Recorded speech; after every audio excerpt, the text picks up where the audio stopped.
Hello, everybody. Hello, how is everyone doing? Hello. Hello, Noodle. Hello, Shadow. Hello, Pony. Thank you for stopping by. And hello, nice to meet you. My name is Celestia Ludenberg. Sorry, it's kind of long. Hi. Thanks for putting in your fic. But if we have time, maybe we'll read it. But we actually wrote some fics ourselves. Woo! And here with me today is the lovely Salix. Yay! Hold on, I should probably put the my audio is kind of quiet. So Salix, why don't you introduce yourself? Also, please let me know if she's too quiet or loud. Hello, I am Salix. I am a magical transforming cat. If you click on my name in the title, you can go see where I play way too much Genshin, if we're being honest. Me too. But then, like, I like cozier games overall, but you'll see, random RPGs and random stuff. It's mostly like games like Power Wash Sim and Stardew, though. And a lot of Genshin. There's a lot of Genshin. You're very cozy, very cozy. That is so cute. I love it when you do that. You're a real kitty cat.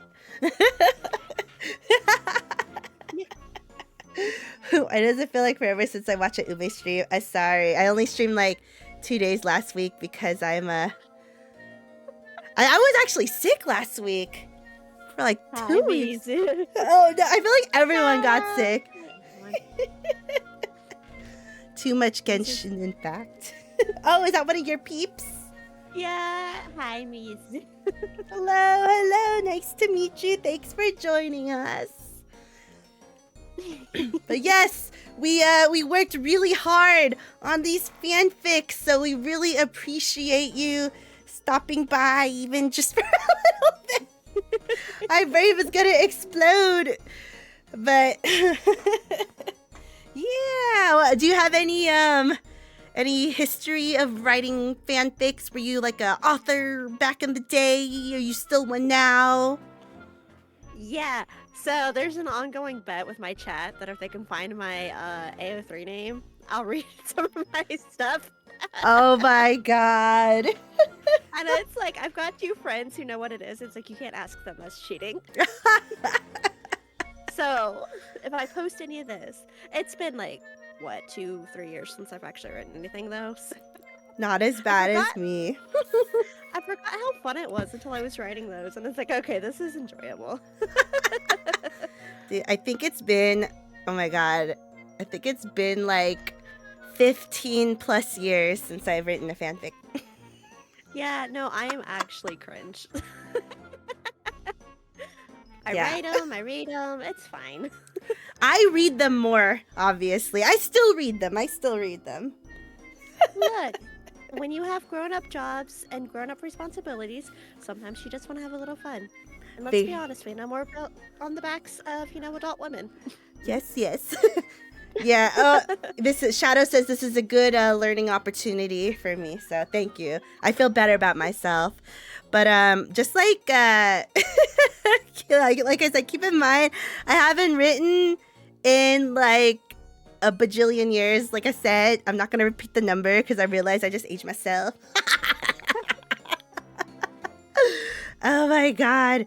And I will say, like, the endings of these are rushed. I did not reread them. I just wrote them and finished them.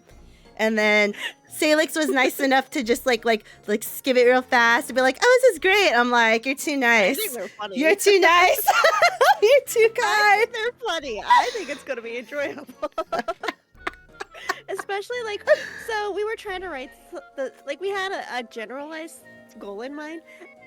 My brain's like, no, this one's gonna be this way, and that one you can try to make, that, but it's still not gonna be what you want. It's like, okay, whatever. Well, I wasn't too picky, to be honest, as long as it was just like a fic. For me, I just like wrote whatever because it was gonna be cringe regardless. Should I be concerned? Yes. Ume's is very concerning. Ume's are gonna be great. I will say, like, I hope the what is it even called? The content classification stuff. Did that pop up on my stream? I hope that popped up. Like, because Ume's mind is kind of in the gutter. I could have, like, I tried my best to make it, like, to use vague words for certain things. Yeah. Was it vague enough, Salix, or was it too in your face? Okay, wait. You said you do have the content warning up, right? Yes, so, like, I did. So, like, you didn't directly mention anything. We should be fine. okay, like, okay, yeah.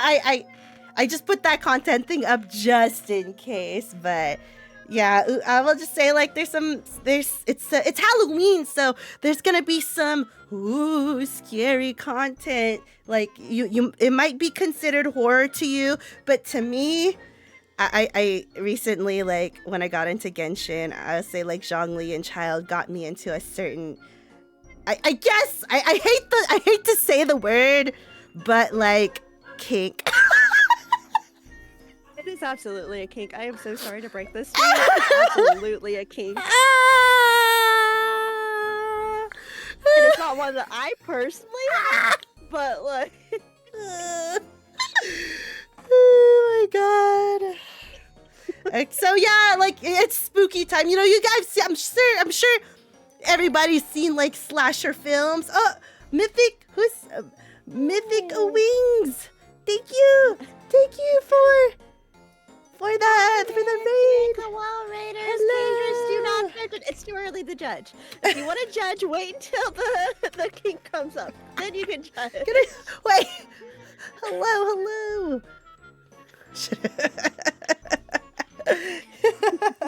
Are they one of your peeps? Or Mythic's one of my friends. Hello, Mythic Mythic. is one of the people who knows my AO3 handle and is not allowed to share it. Will you share it with me on Discord? I swear I won't tell anyone. I'll share mine to you. Deal. Okay, deal. Woo! We're not dealing drugs. We're dealing AO3 accounts. Just as bad, but you know, not as illegal. Yes. Yeah. Today's gonna be really cursed, and you know, I'm sorry to put you through it, Salix. Oh no, I'm gonna have a blast. Are you kidding? I thrive in chaos. You're such a good sport. But yeah, like, you know what? I'll talk about it after. Maybe after we finish reading, we could talk about our thoughts and our inspos. So yeah, how about we do this? We'll read the fic, like, and whoever wrote it, we'll talk about what was going on in our heads at the time, and we can ask us what the fuck is. You could be like, what the fuck is wrong with the Ume? You know, like, you don't you don't need to be nice. You don't need to be nice. I love the title of this talk. I want you to read the title of the talk before you read it. The first one? Yes. Okay. I guess we'll start. Okay. Here, like, I put a funny picture in the. I try to Google some super That is extra amazing. animated gifs. It's beautiful. It's gorgeous. Thank Love you. it. Sparkly. I love sparkles. They're mostly all like that. but okay, this one actually doesn't have a title. But like, if you saw, like, my Twitter, it just says Dan K EGGERNANTT. Do you know that meme? Like where the dude's just, like, reading, like, pregnant. Yeah. Pregante? Gregorant?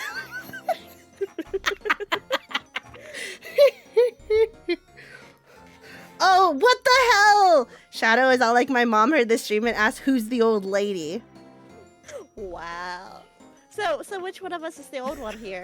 Just out of curiosity. Who's the old lady? Wrong answers only. So we'll never know. I will say, last week, I went to like this festival. This dude asked me to dance, and I was kind of asking for it. And then he asked me, "So how old are you?" And usually when people ask me how old I am, they usually guess something like younger. I'm like, "You're so nice." So I asked him, "How old do you think I am?" And he's all like 38. And I looked at him, and I'm all like, "Oh my god, I'm so self-conscious now." No, you did not. You did not just say I'm 38. I'm sure there's like great 38-year-olds, like great looking 38-year-olds, but I don't know why I felt offended. Wow. You do not sound old, either of you. Thank you. Thank you, Mythic. Mythic is too kind. Look, yes, you go eat, Mythic. You go eat. Yum, yum. Okay, but yeah, we still haven't decided. Dan Hug or Kalis? Let's see. Sorry, I didn't mean to adjust on. Oh no, it's all good. I barely was able to tell. Okay, it's fine. It's fine. I'm not touching this. I'm closing the studio. Okay. I opened it for a second because it looked like I froze, and then Oh you know no! how when you hit the scroll wheel, how it resizes if you're. Oh yeah. So she started moving. It's like, wait, no, stop. Oh no. Anyway, moving on, getting into it. Okay, so who do you want to be? I'll let you get first dibs. I think I want to be done. Okay, you can be Dan Hung. So how about like the fics that we wrote ourselves? We will be our own narrator. Yeah. Okay, so then I guess I'll be Kalis and the narrator. Okay. Okay, guys, I'm practicing my sight reading. So I might stumble upon my words. I apologize. We're gonna try our best to act this out. I know Salix is gonna do an amazing job. And thank you for the follow too, Mythic. Hello, Pie. Hello. Hello. Hello. You're just in time. Just in time. So let me move my alerts. Oh! Thank you, Keydras. Thank you for the Prime sub. Enjoy the emotes. People are so kind today. Okay. Okay, guys, we're going to start. Should I let them know warnings? Warnings. There is EGGERNANTT. If you know what EGGERNANTT is, then great. If you don't, I'm sorry. If you don't, you're about to. You're about to. Okay. Ready, steady, go! Dan Hung, I want your eggs. Dan Hung looked at Kalis with confusion. He looked down at his breakfast, then back up to the silvered-haired man. I'm sorry, but there seems to only be a couple bites left. There are more eggs in the fridge if you'd like some. No, I want your eggs. You want me to cook you more eggs?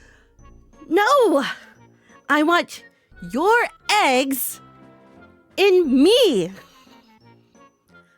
I'm sorry, Kalis. I don't understand. What exactly do you mean by my eggs? Dan Hung took a sip of his orange juice. Moments later, March 7th walked in. I guess I'll be March. Hey guys, what you talking about? I want you to impregnate me with your Vidyadhara eggs.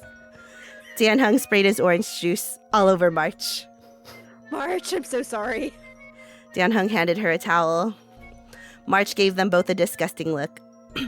Really? At breakfast? Maybe you guys should talk about this somewhere private.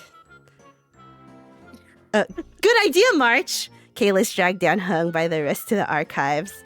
As they walked away, March gave a shrug and claimed both of her friends' half-eaten plates. Once they arrived in the archives, Kalis closed the doors and started to strip. Kalis, what on earth are you doing? Kalis stopped stripping after removing his underwear, but still had his shirt on. Dan Hung was thankful it was long enough to cover his junk. Oh, sorry, that was me.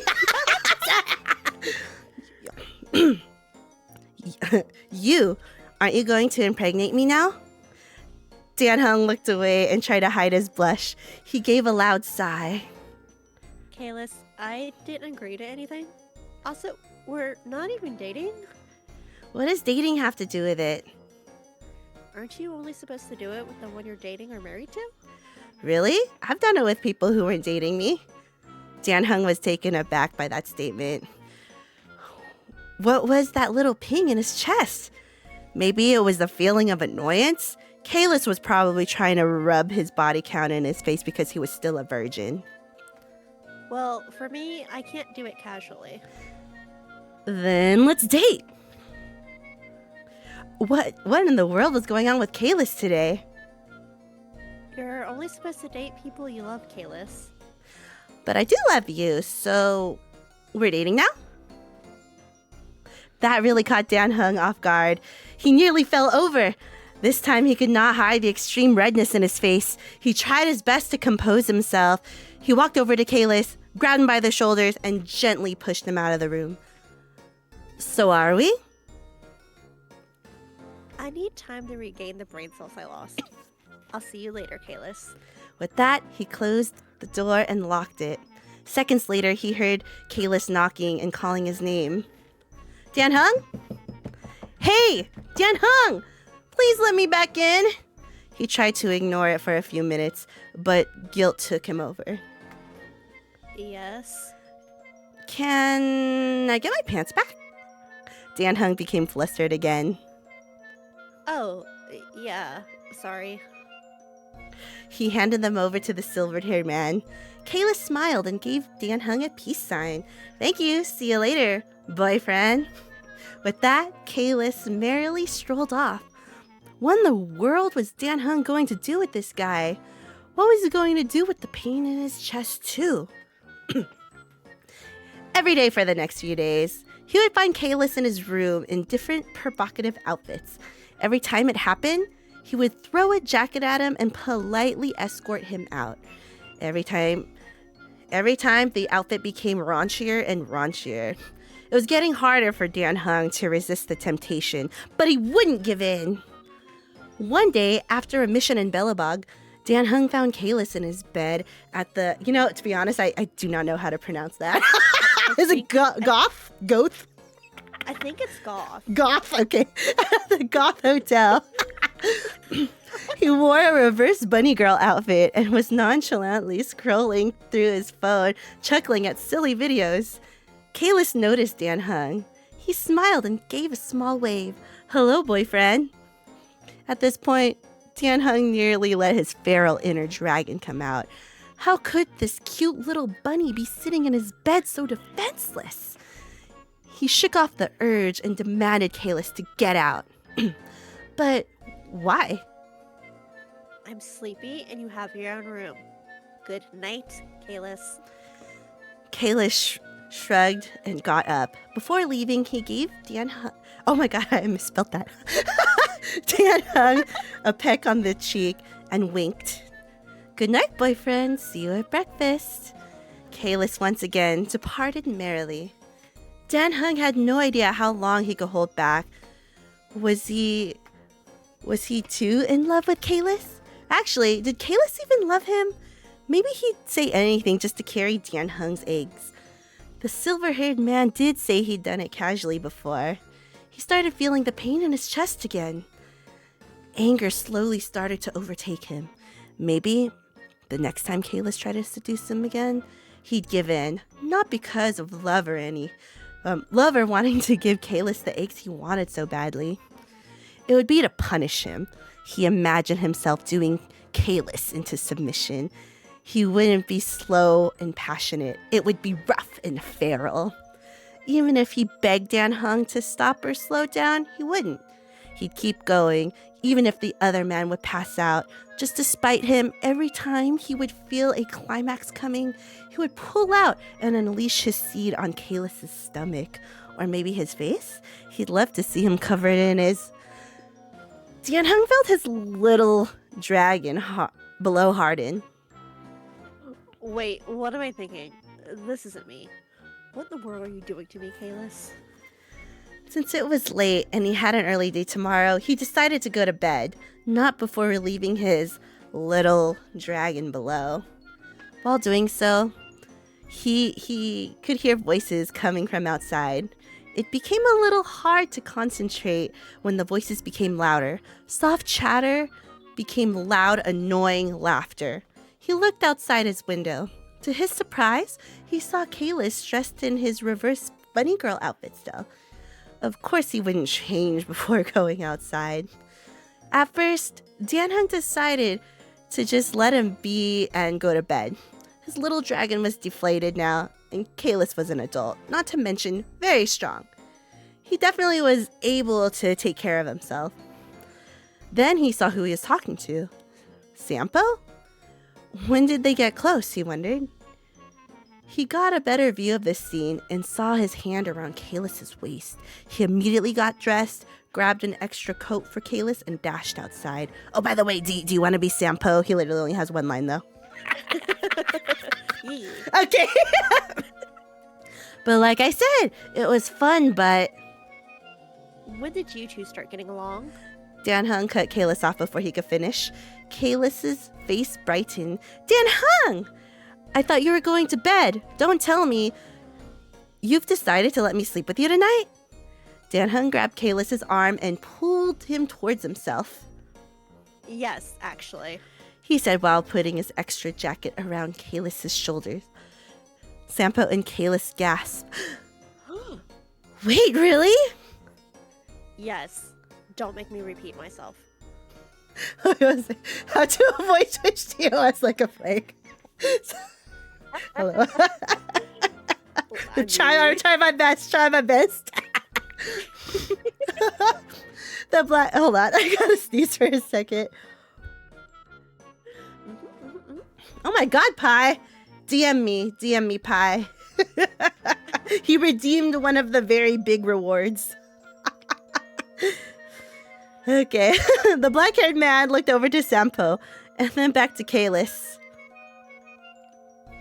Why are you hanging around him anyways? We're just catching up. I also told him no more casual hookups anymore. There's a few people I need to tell. I'm a taken man after all, Kalis declared joyously. Yes, it indeed made him happy to hear Kalis was breaking it off with his hookups. But it still made his blood boil to hear about it, let alone meet one of them face to face. We're going. Kalis was raggedly dragged back into the hotel. Congrats, you two! Wishing you all the best! That was a good Samuel impression. Samuel shouted. Tianheng gave him a venomous glare, then continued quickly, pacing to his room. Before Kalis could say anything, Tianheng went in for a deep kiss. Minutes after making out, he told Kalis. You won't be saying anything tonight but my name. Kalis's eyes sparkled, and he nodded with obedience. Tianheng decided to let go and give in to his urges. Their night was filled with intense passion and pleasure. Let me go. Thank you. The next day, Tianheng told March it would be just the two of them for the mission. He informed her Kalis caught a cold. March nodded and pretended she didn't know anything. Did Tianheng not notice the huge bags under her eyes? Did he not realize her room was next to his? With connecting doors, no less? How could she sleep with all that creaking, slapping, banging, moans all night long? Let's go to a coffee shop before we go. You're paying, by the way. Tianheng was a little confused, but nodded. Sure thing. Hello, Rin! A few weeks had passed. Every night was the same as it. Oh, oh man, this was a typo. This was a typo. Every night was the same as their first official night together in Bellabog. Dan Hung and Kalis found themselves at the Astral Express kitchen once again, eating eggs for breakfast. Kalis? Mm-hmm. Kalis's mouth was stuffed with a piece of toast. You've never told me. Why do you want my eggs so bad? Kalis swallowed. When I saw the Vitiodora eggs at Scale Gorge Waterscape, I felt this intense feeling of motherly love and longing. It's a little hard to describe. You know it's not possible, right? You're a man after all.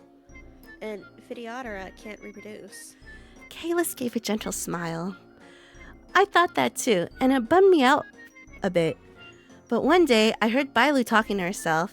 She was a little embarrassed, but I told her to tell me her theory. Theory? Kalis nodded. Yep, due to the Stellaron inside me, there may be a possibility I can conceive Vitiodora eggs.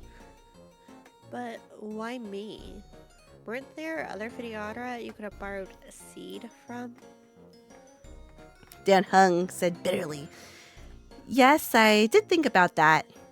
Dan Hung's chest stung again. It seemed to be happening a lot since this egg fiasco started. But the only Vitiodora I could think of doing it with is you. It's because I love you, Dan Hung.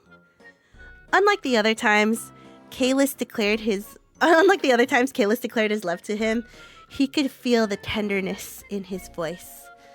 I know you might not feel the same way, but I'm really happy you agreed to this. Dan Hung could feel his breath leave him. Oh dear, had he really not mentioned his feelings to Kalis? Now that he thought about it, all they did was fornicate and go back to being bros right after. Kalis stood up suddenly. Sorry, Dan Hung. I'll be back in a sec. I think the eggs or the milk might have been bad. He ran straight to the restroom. Dan Hung chuckled. What timing. Classic Kalis. After Kalis relieved himself in the toilet, Dan Hung decided to take Kalis out somewhere nice and confess. 1 hour. It would be 1 hour since Dan Hung last heard from the silver-haired man. Where in the world was he? He tried texting him, but no response. Moments later, his phone buzzed. Was it a text from Kalis? Oh, it was just March. He opened up the text. Hey, Dan Hung. Are you feeling sick too? Kalis is still in the bathroom. You two were the only ones having breakfast on the express today. Hope nothing went bad. I'm fine. Have you tried talking to him? No, all I hear is pushing and a bit of sobbing. You're my close friend, so I'm not embarrassed to say. I've been there. Sometimes you just need your time and privacy and wait for it to pass. Constipation made sense. Kalis was eating more weird things than usual, especially out of the dumpster, but he couldn't shake off a feeling of unease. Dan Hung walked to the bathroom and banged on the door. Kalis, are you okay? Do you need any help? At that moment, Dan Hung broke the door open. He saw. I'm trying to make sound effects. Try my best. At that moment, Dan Hung broke the door open. He saw Kalis, face red and covered in sweat and tears. Kalis. He embraced him gently and rubbed his back. Kalis sobbed. It hurts. It hurts. Help. It's stuck and it won't come out. Dan Hung sensed something familiar. The bathroom was masked in a familiar scent. At that moment, he knew it wasn't constipation at all. He couldn't believe it. He rushed to grab more towels and cushioning. He slowly moved Kalis off the toilet to the cushioning. In the toilet, he was greeted by one small egg, bobbing up and down in bloody water. He grabbed it, gently dried it, and placed it gently on top of a pile of towels. He knew Kalis was about to deliver a second. Kalis, hold my hand. Squeeze if you need to. Dan Hung helped Kalis with pacing his breathing. As he pushed, Kalis's grip tightened. Nails dug into his hand. Dan Hung was able to take the pain. It couldn't compare to what Kalis was going through right now. Moments later, their second child popped out. You did amazing, Kalis. I love you. Kalis gave Dan Hung a big smile. The black-haired man gave his lover a chest kiss on the lips. He cleaned Kalis and the bathroom up and brought him and the eggs to his room in the archives. He was glad they had a stop at the Shinjo Lofu. Hello, Year Zero. We're doing great. We're just reading fics. You made it to a great part. Dan Hung called Bailu to check on Kalis and the eggs. She was shocked and extremely excited about what had occurred. She let them know that Kalis and the eggs were perfectly healthy. You better come back when the babies hatch or I'll kick you in the shin. That was perfect. Yes. Thank you, Bailu. Of course. And congratulations, you two. I better be invited to the wedding. Dan Hung smiled. Of course. Have a safe trip back home. Bailu waved and exited the express. Wedding? Kalis asked. Yes, wedding. We're going to have a family after all. I promise you, you will get a beautiful proposal and a ring. You know, you could have just proposed right now, this moment, with a ring made out of toilet paper. And I'd have said yes. Dan Hung laughed. I know, but let me have my moment too, okay? Of course. Kalis pulled Dan Hung down for a kiss. Moments later, the kiss became very heated. This was more difficult holding back than when Kalis attempted to seduce him with his stupid outfits. His lover had just given birth. He needed to rest. Thankfully, he heard his phone buzz. Kalis, why don't we finish this later? March, Himiko, and Walt came back with some dinner. I'll be back with some food for you. Please, just rest. Kalis pouted but listened. Dan Hung walked through the door. It was the loneliest 60 minutes of his life. Why did it take so long to get food? Knock, knock. Can I come in? March exclaimed behind the door. Sure. The door slammed open, and in came March, Himiko, Welt, and Dan Hung, carrying platters of his favorite dishes, presents, and balloons. Congrats! Congrats! Woo! They all shouted. You guys! Kalis had never been so happy. He loved his Astral Express family so much. He, Dan Hung, and everyone else were looking forward to the 2 new passengers aboard the Express and all the happy memories they'd make in the future. The end. Yay! One fic done. So how do you feel? Feels good. It wasn't as painful as I thought it would be. Thank you. Thank you. Thank you. Woo! Thank you for your great acting, Salix.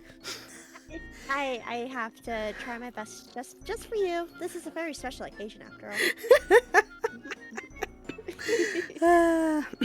I actually started this at almost 3 a.m. last night. and I literally finished at 3:30 p.m. So 2 hours ago. I'm I'm a bad procrastinator. This one, I had an idea. It was supposed to be super shorter, but I guess I don't know what happened. But yeah. It was well done. Yes, well done. And you know, if I were to ever fix this fic up, I would attempt to write the smexy scenes, and of course, Dan Hung would have two dragon D's, if you know what I mean. Genshin fucked me up.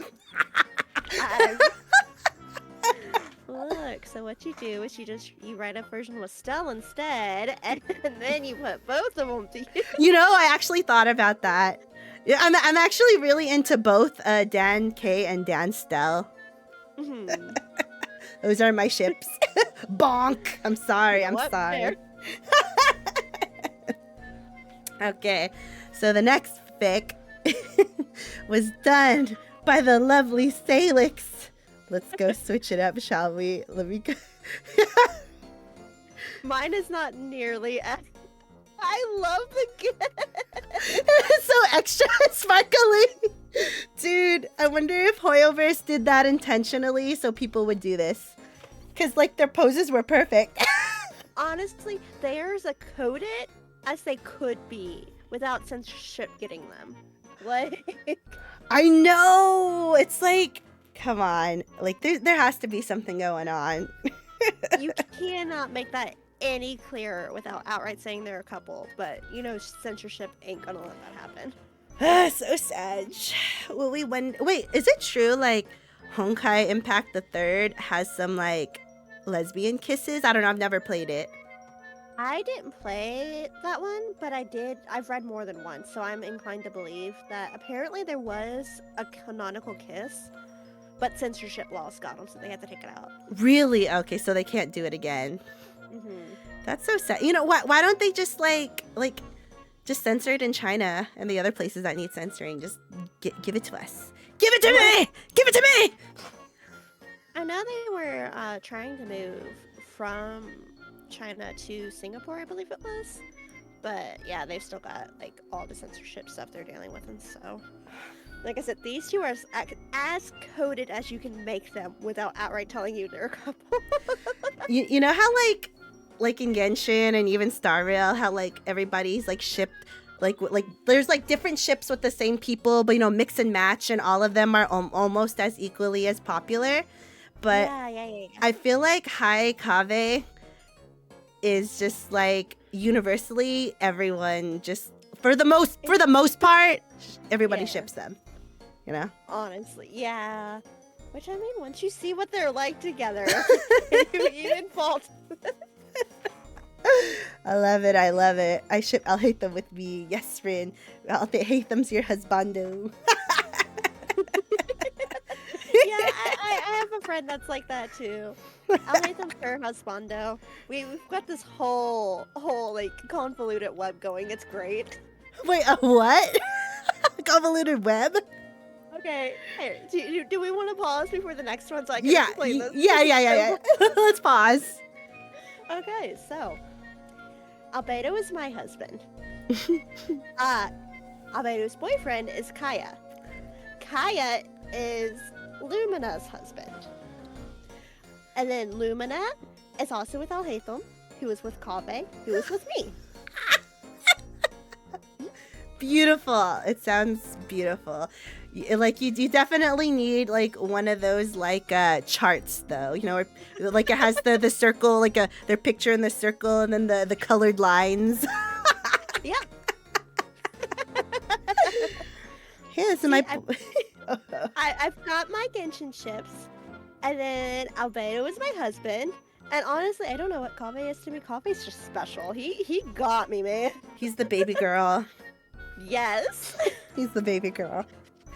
I feel like, you know, okay, it's kind of sad, but like when it's unfortunate that Baiju had to come out on the same banner as Kave. I think people just wanted Kave. That's how I got Baiju, yeah.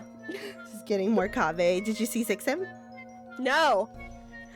I got Baiju, which was a 50-50 one. Wow. I got Ganyu the next 10 pull.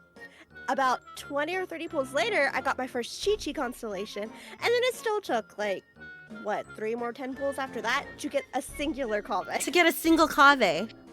Yeah, enjoy that single comment. Yeah, no, I have 1. He is C0. That's insane. So you got like 3 5-stars Yeah. before you got 1 Kave. Yep. I am so sorry. I'm so sorry. But at least you got him, and at least you got 5 stars. Congrats. Thank you. Woo! Yeah, that was one. Like, I didn't stream it on Twitch, but I streamed it in Discord.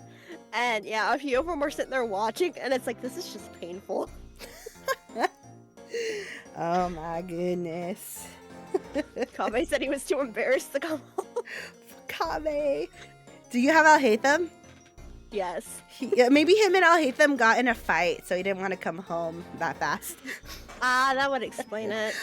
He was mad at I'll hate them on my particular. Oh my god. I don't use him a lot, but he is level 90 and triple crit. What, Kame? Yeah, and then I use I'll hate them. Dude, I think like I was at I'll hate them main for a while, like until recently. Yeah. Because he's so good.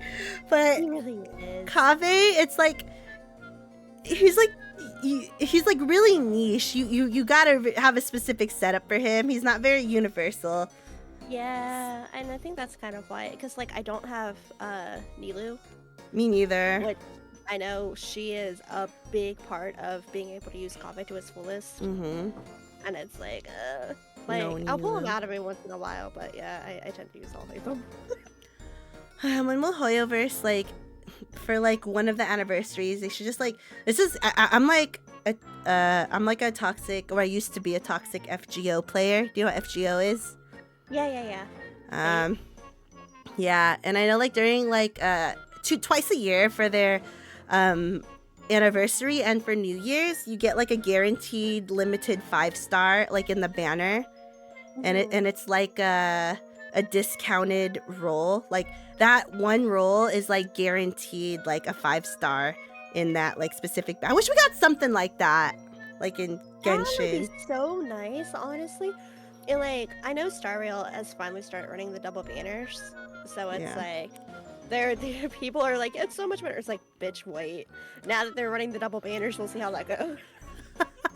Please. It seems like Star Rail's being nicer to us for some reason.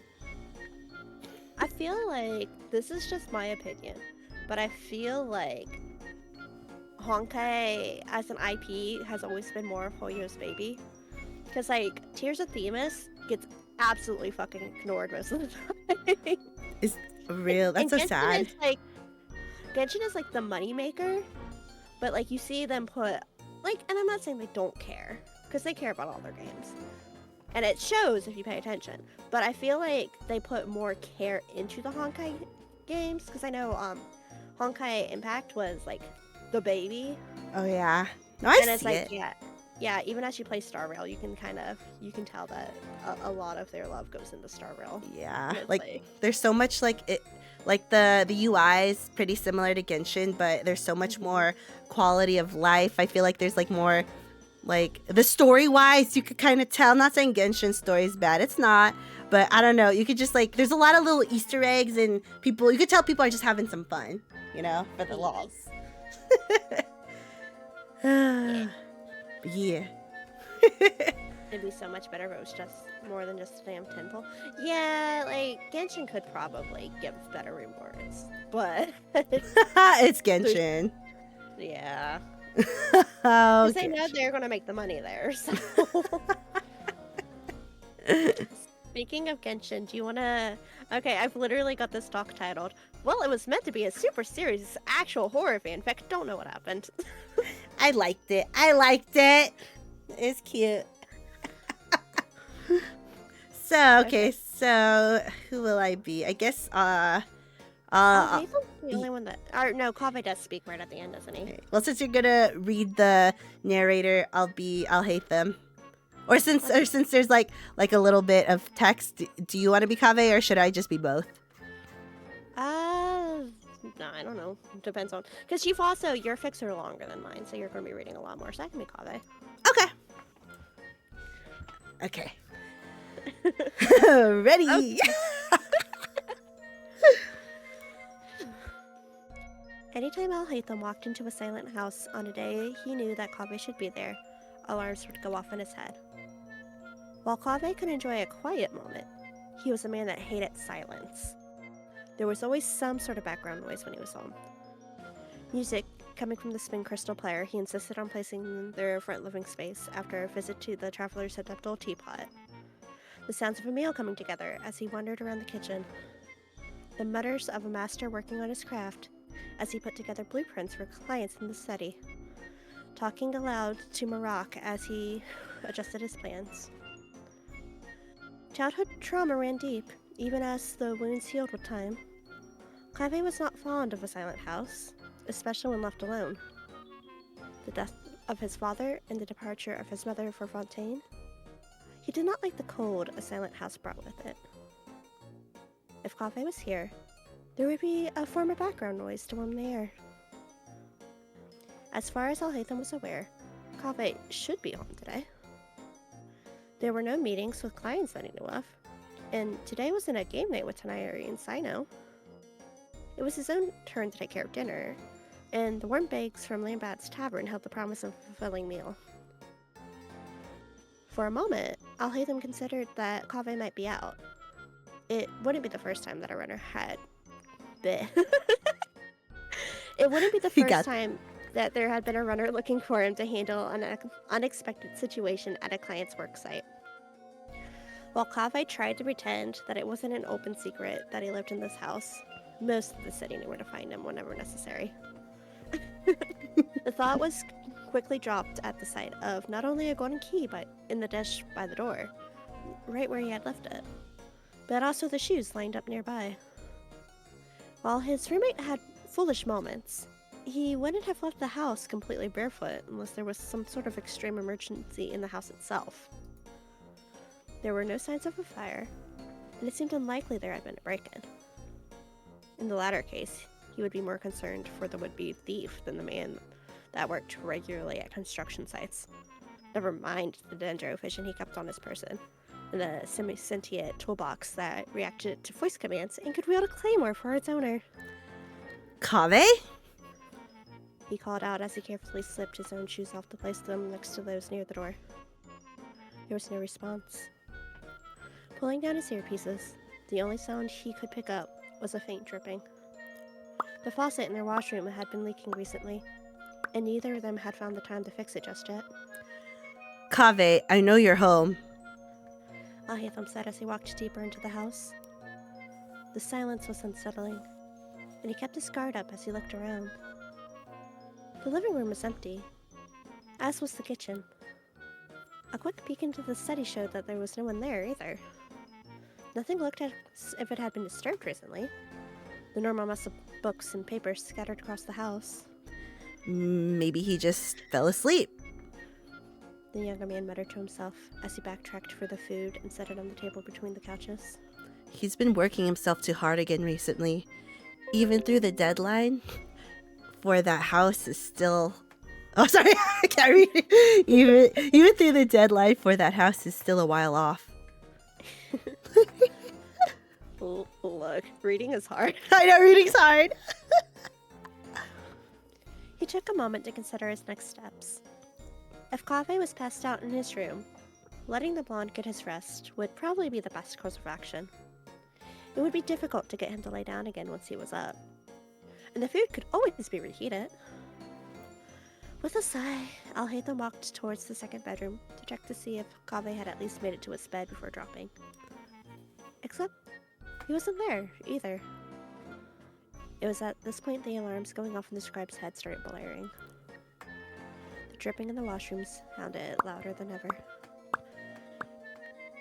Does that sound like dripping? That was good. That was good.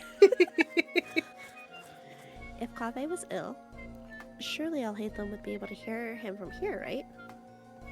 But if he were well, he would have heard Al Haytham calling out. Unless he had fallen asleep in Al Haytham's own room, as unlikely as it was. Even with their mutual feelings finally spoken, sharing a bed was something they did not do often. Both were slowly adjusting, and still liked to have their own space. Sticking his head in the room confirmed It was just as it had been left that morning before he left for the day. With careful steps, the scribe walked towards the final door. Soft knocks on the door rang out as the sound of water filled Alhaitham's ears. Kaveh, I brought dinner. Are you in the bath? There was no response. Kaveh? If you don't answer, I'm coming in. No response. That's it. I'm opening the door. No response. As Alhaitham turned the knob, an unexplained feeling settled in his stomach. A creak echoed in the space as the door opened. The washroom was dim. Candles scattered across the room and burned low, throwing shadows across the walls. The last of the setting sun shone. Bleh. Hi. Words. Me too. Don't worry. Not me realizing I misspelled that.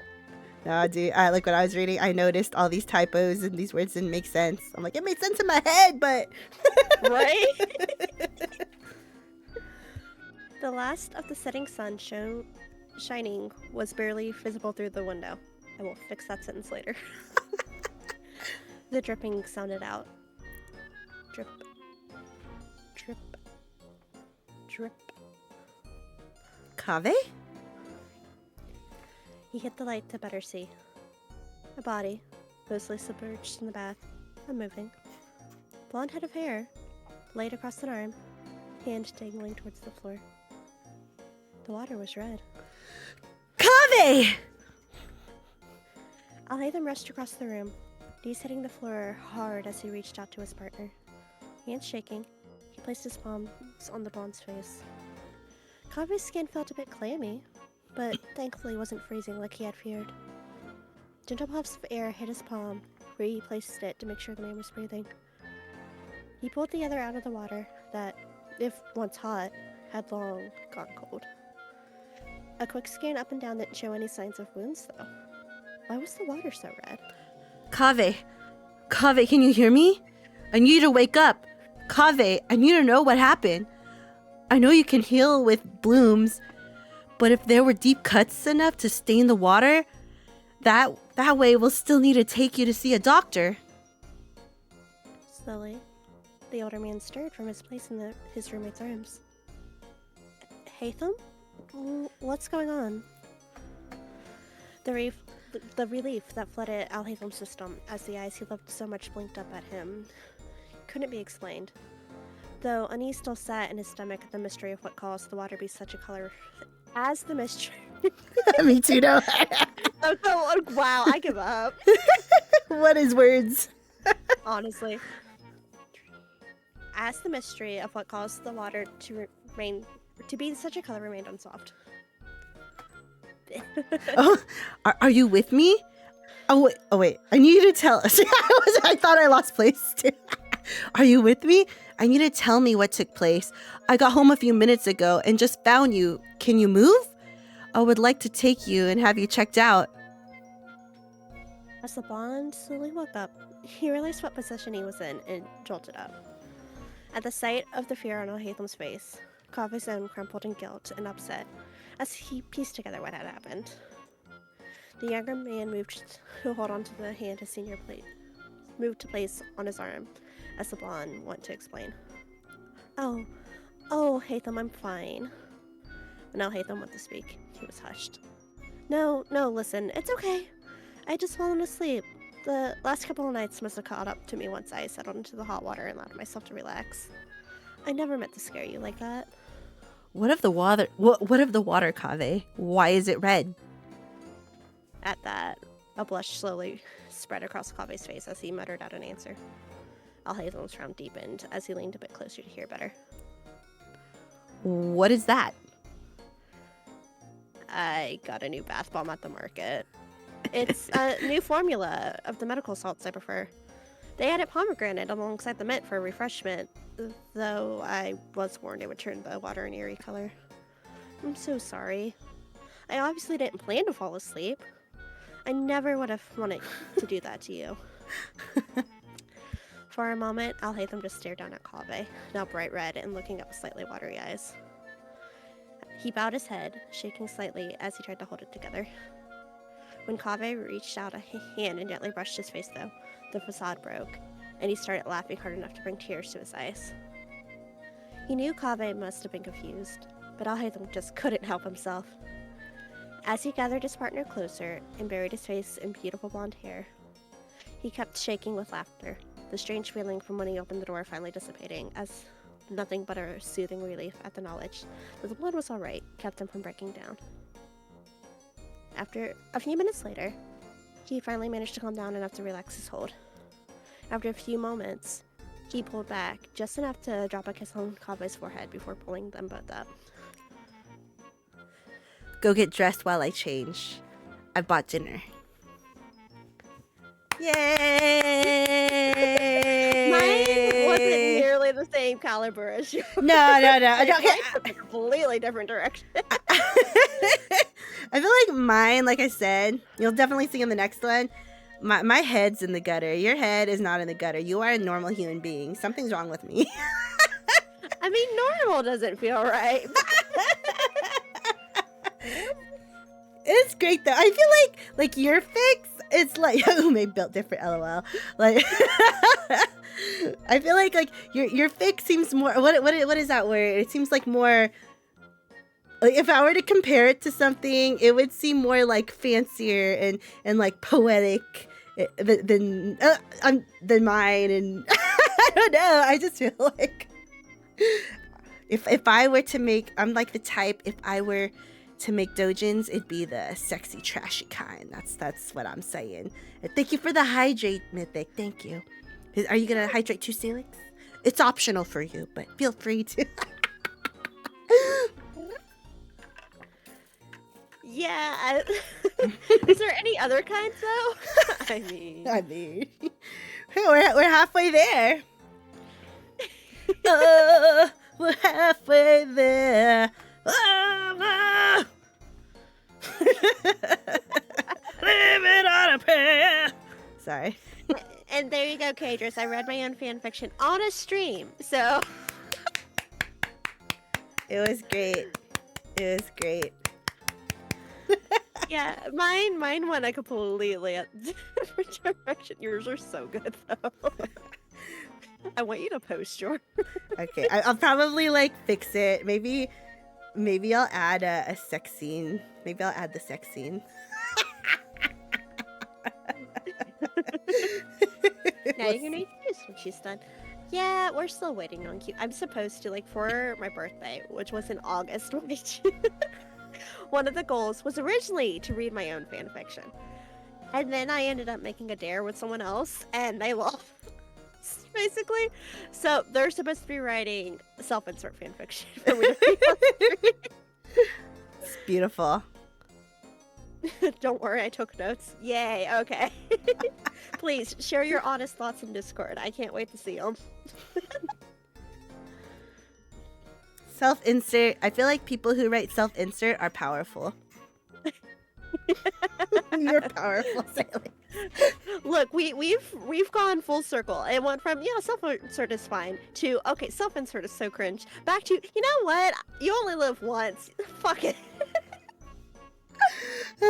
I think the only time... oh, no, you first. No, I was gonna say, it's like, I've got fucking fan art of me in Albedo. Hell What yeah. am I doing? No, but... Hell yeah. I was gonna say something, but I think I'll talk about it after the last fic we'll read. There'll be a lot to talk about. Yes. The last, but this isn't the last fic. This is the second to the last fic. We're reading 4 total. Oh my goodness. Okay, so in this one, here are the characters. I think there's Zhongli, there is Child, there is Baiju, and there is Shangling. Choose 2. Okay, of the main 2, who would you rather be? Who would you rather be? Okay, let's see. Do you want to be Shangli or Child? Who do I want to be? I will be... I guess I'll be Child. Okay, so I'll be Shangli. And then, The minor roles don't matter to me much either.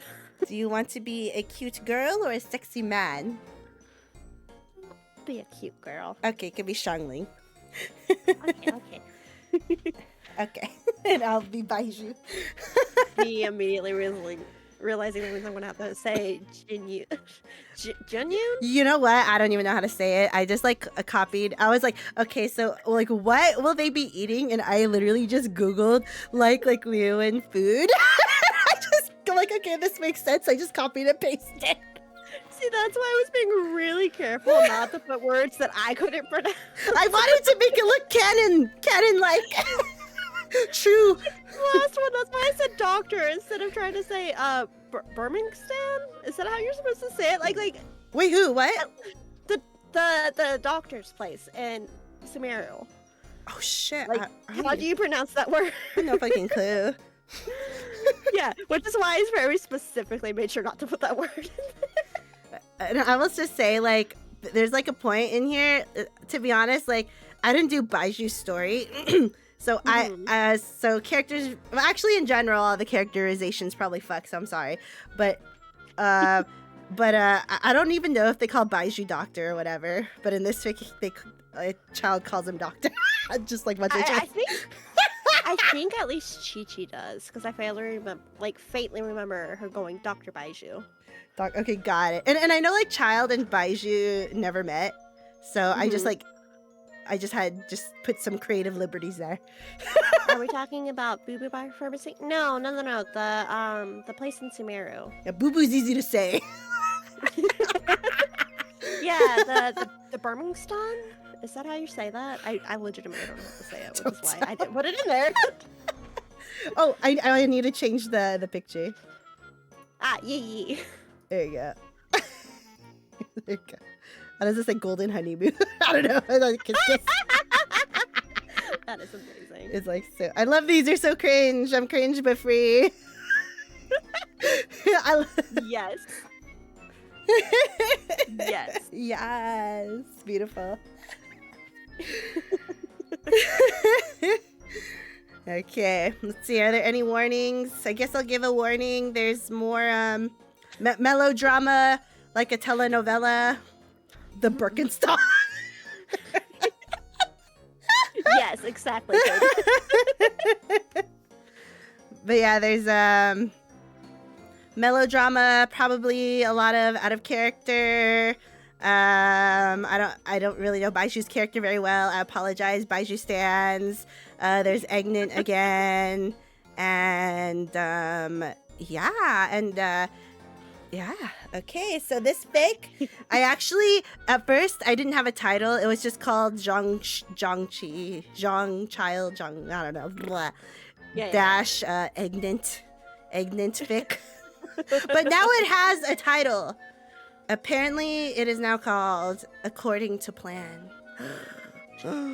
What can that mean? Oh my. And to be honest, I think this fic has the most... It's not very Halloween-y, but compared to the other one, it's more Halloween-y in a weird way. But you'll see. The first one I wrote was a bit more silly. This one, not as silly. Okay, so I will say this took me forever to write. I procrastinated so bad at this. I started writing it like 3 weeks ago. What? The one that you just read, I want to say took me like 2 hours to do once I actually sat down to make myself do it. That is really good. Like, and I kind of went to one of my friends. Is like, okay, give me a horror prompt, and she was like, what? You're asking the wrong person. Give me a horror prompt. Fake blood in the tub? Deal. Beautiful, beautiful. It worked out perfectly. Okay. Okay, you ready? Ready for round 3? Let's go. Let's go. Let's go and stutter and lose my space while reading this Google Doc, so I have to reread the same line like 5 times. Yeah, we're gonna have fun. You heard what I was doing. Nah, you were good. You're good. Like, I stuttered on just like one line. But anyways, let's go. Woo! Mr. Zhang Li, I'm sorry I'm late. Good evening, child. Zhongli says, greeting Child with a warm, affectionate smile at their usual table at Wanmin Restaurant. I already ordered for us. I hope you don't mind the genuine chili chicken and the mint salad. I quite enjoy those dishes, Mr. Zhongli. Actually, everything at Wanmin is absolutely delectable, Child enthusiastically declared. Minutes later, Shangling came by with their order. Genuine chili chicken and mint salad for my favorite couple. She shouted. The patrons of the restaurant turned their heads towards them. Shh, shh, Shangling, not so loud about that. Why? You and Mr. Shangli are so cute together. Oh, I just realized I had a fucking typo here. This makes no sense. I was like, wait, where's the rest of the sentence? It's so great live reading, and that's when we're realizing, wait, I messed up here, and I messed up here. Hey, that's a good thing. Look, we're doing our proofreading now, so that when it goes to get posted later, it'll be better. We're legit just beta reading it right now. Live on stream. That's what that's the real title of this fic. Beta reading the fics we wrote. That's the true live beta reading. Goddamn. Unbaited. Terrifying. Anyways. It's just that. Oh my god, I totally forgot to put a thing too. Hold on. It's bothering me. It's just that. You're good. Child quickly glanced to the left, then to the right. His eyes locked with a disapproving patron for a quick moment, then glanced down at the food. Never mind. Thank you for the food, Shangling. It's amazing as always. Child gave a big smile. Shangling and Zhongli looked at each other. It was obvious Child was trying to hide something. Not wanting to ruin their dinner date, Shangling decided to not ask any questions for the time being. Enjoy the meal. Please let me know if you'd like anything else. She walked a few tables down to tend to the other patrons. After finishing their meal, Child glanced to his pocket. Before grabbing his wallet, Zhongli gently grabbed his wrist. I got it this time, my love. Oh, you've been spoiling me ever since I came back to Liyue. I thought I was your wallet, Child said jokingly. Zhongli placed the money on the table and walked over to Child. He caressed his face and told him, I have learned from my mistakes. I was not a gentleman back then. I want to spoil my precious lover. I definitely cannot have him leaving me again. Child got flustered and missed the possessive look in Zhongli's eyes. Hello, Pickle... Is that Pickle Dick? Welcome. Yeah. Welcome Yeah. to the chat. Welcome. Nice to meet you. You came at a great time. We just started reading a Zhongli and Child fanfic from Genshin, so... Sorry, it's a little cursed, so I apologize, but it's spooky season, so we're supposed to get scared. Anyways. Oh shit, I lost my spot. Zhongli tried to go in for a kiss, but Child blocked his lips with his right hand. Not here, Mr. Zhongli. People are watching. The older man sighed. How many times do I have to tell you, my love? Please drop the mister. We are lovers, are we not? We are, but... Suddenly, Child's vision became blurred. The feel of nausea overcame him. He clasped his hands around his mouth to stop his dinner from coming back up. Child gently rested his forehead on Zhongli's chest. Child, are you alright? I'm sorry. I did not mean to agitate you. I'm fine. Let's just go. My love, are you sure you do not wish to hold on to me? You look like you could barely stand. Actually, why don't I carry you? I'm fine, Mr. Zhongli. We're almost back at my apartment. We could have just stopped at mine. It's a lot closer. Zhongli brought his lips to Child's ear and whispered. But then again, it's been a while since we've slept in your bed. Ooh, Salix. clip that, and all the everybody who has Salix as their Oshi, I'll send it to you. Just kidding. Unless. Whoa! Peaches, thank you for the gift sub. Thank you. Wait, who the hell is following me called Zhang-Chi? Who is that? No, she literally, what she will do is What she is will that? go and look up. What? She will type the names into the search bar just to see if they're a real channel before gifting. She does that to me. That is so silly. Thank you. Thanks for gifting to Zhang-Chi. I'm sure they'd appreciate it. That is so funny. Oh my god, why are you guys like such geniuses? Enjoy the emotes. Oh my goodness. Their destination was reached at that moment. Child opened his door and turned towards Zhongli. When did I say you could stay over? Child said venomously. Zhongli looked taken aback by his lover's attitude. Child realized this and felt a bit guilty. I'm sorry.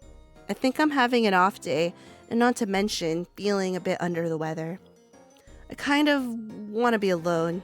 The redhead cupped the older man's cheek and gave him a chaste kiss on the lips. I'll come to you when I feel better. I'll see you soon.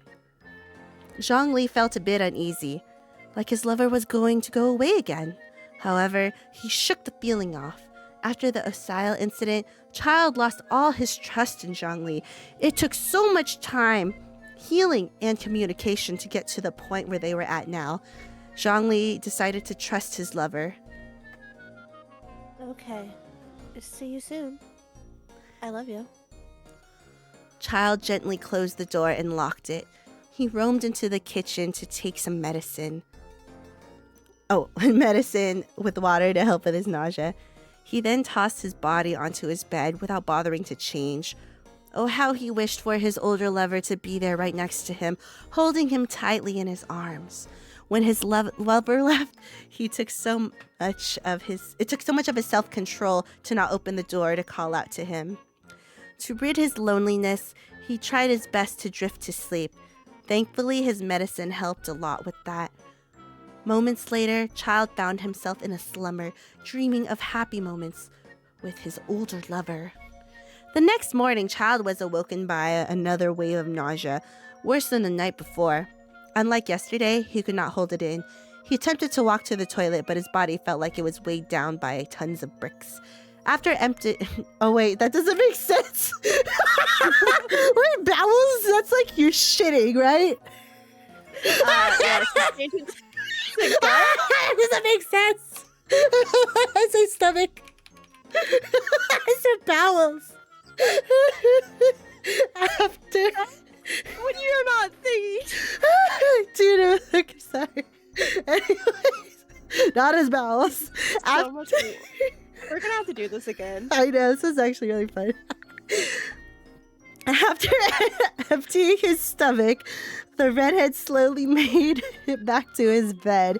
He tried to go back to sleep, but the nausea wouldn't go away, and now his head felt like it was being split in two.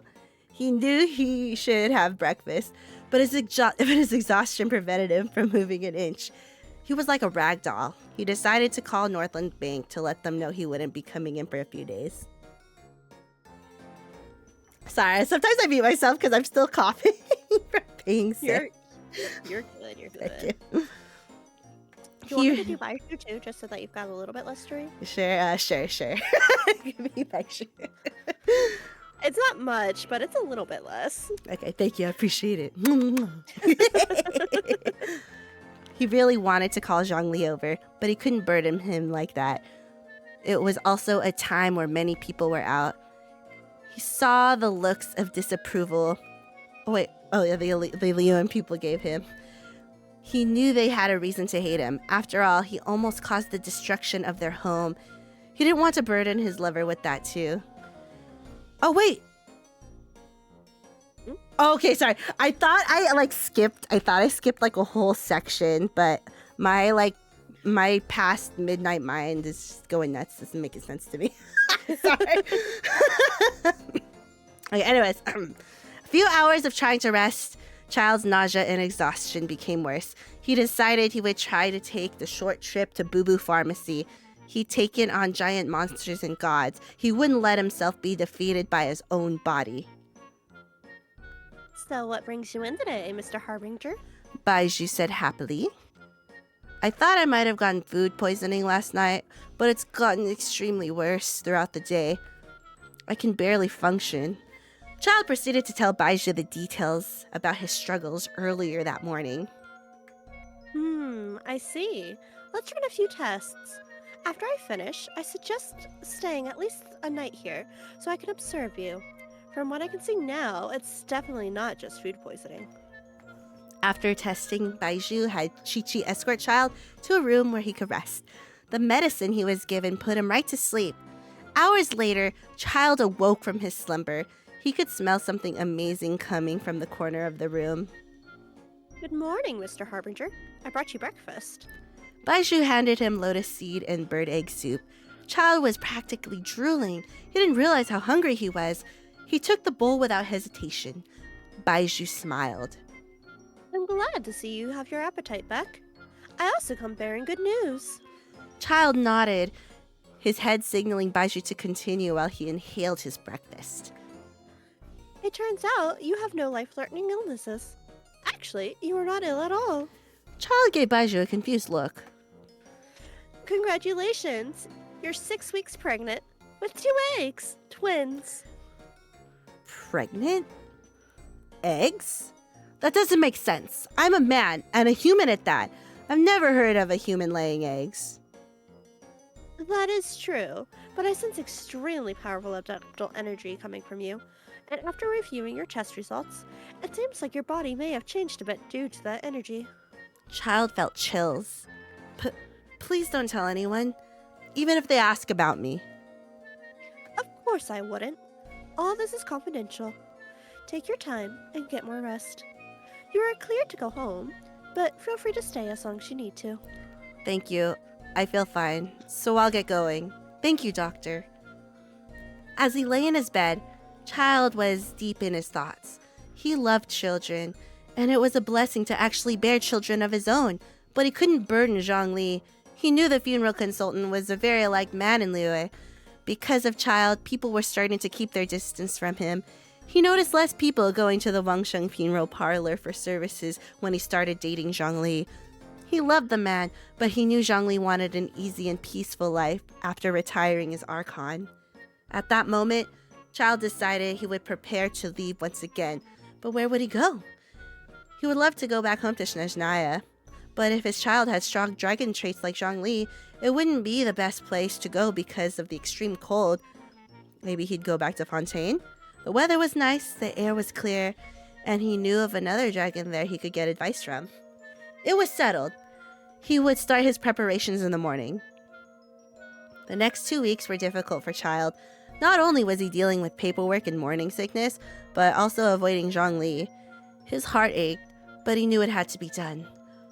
One morning, after leaving the vegetable stand with groceries in hand, Child became lightheaded.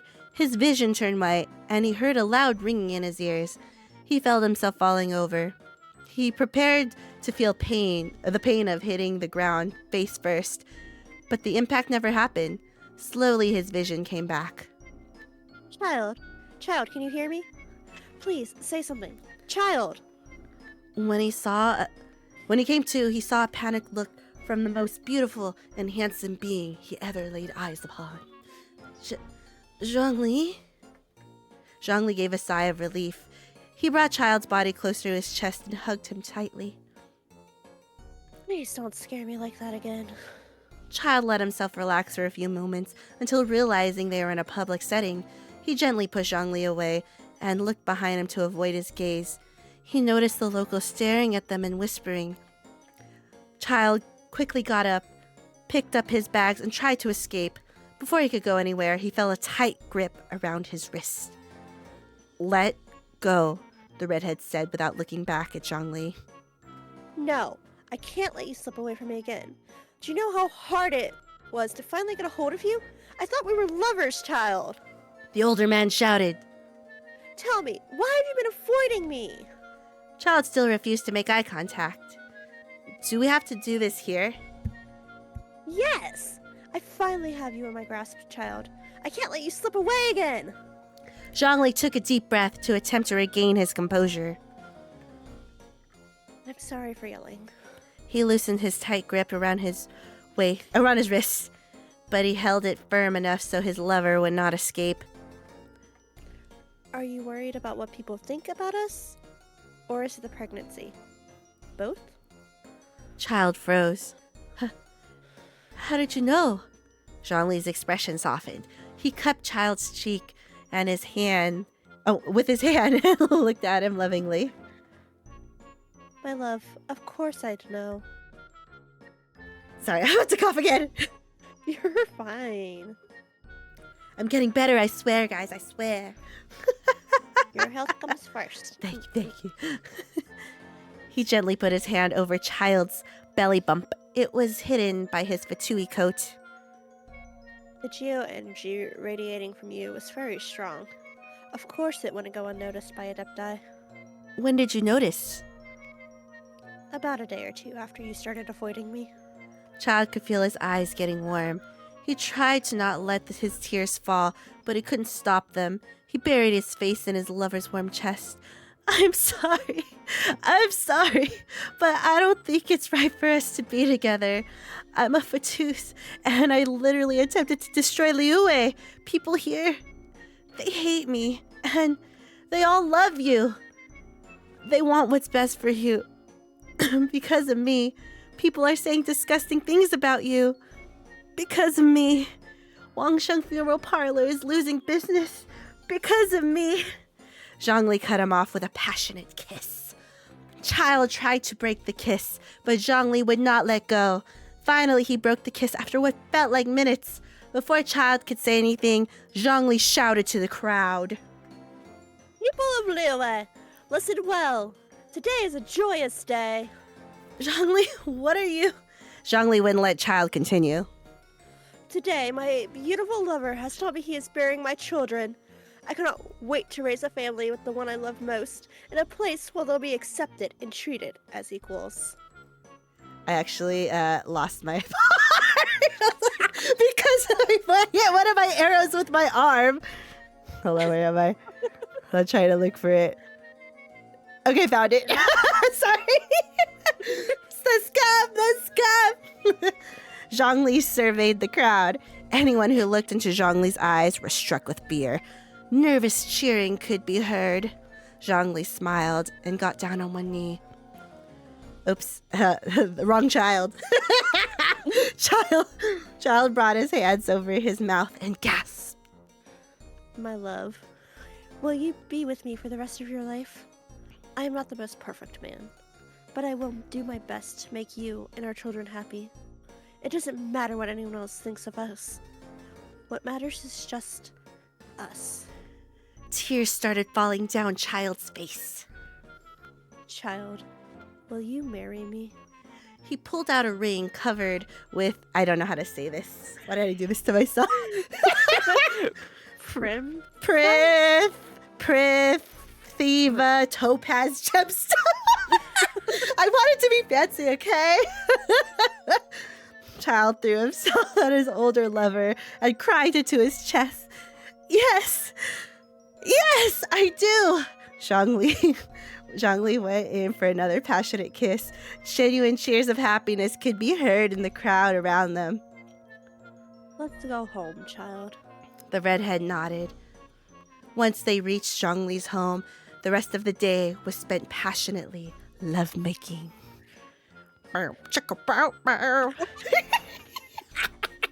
It was close to the next day when they finished. After cleaning up his lover, Zhongli kissed the pulsing geo symbol on Child's abdomen.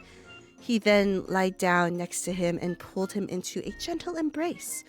Child, still asleep, nuzzled his face into the crook of Zhongli's neck. Bliss. Pure bliss, the older man thought to himself. He moved a bit so he could gaze into his pretty little lover's face. Zhongli gave a gentle smile for a moment, but then his expression turned dark. His smile became more of a grin. He chuckled to himself. Perfect. Just perfect. I had no idea if it would actually work, but it did. Who knew transferring adaptable energy into a human body through fluids would change a human's internal anatomy? Zhongli rubbed Child's belly. You did well, my love. Taking my seed, adapting to the new womb that grew inside you. I cannot wait to fill you up with many more eggs in the future. You can never leave me. Even if you try to run away, I will always find you as long as you are marked. Zhongli felt himself grow hard again. It took every ounce of him not to lose control. His lover passed out multiple times throughout the day from the passion. He was sure he'd have trouble moving in the morning, so he did not want to wear him out due to the pregnancy. He gave the redhead a gentle kiss on the forehead. Good night, my love. Child had never been happier. The morning after their passionate lovemaking, Child communicated all of his insecurities to Zhongli. He patiently listened and comforted him.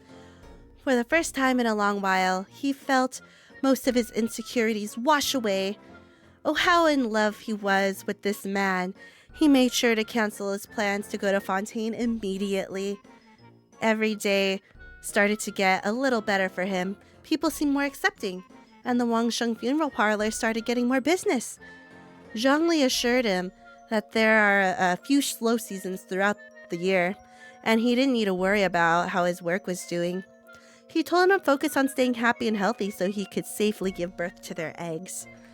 Little did Child know, Wang Sheng's clients were people who may or may not have said or attempted to do disgusting things to his pretty little lover.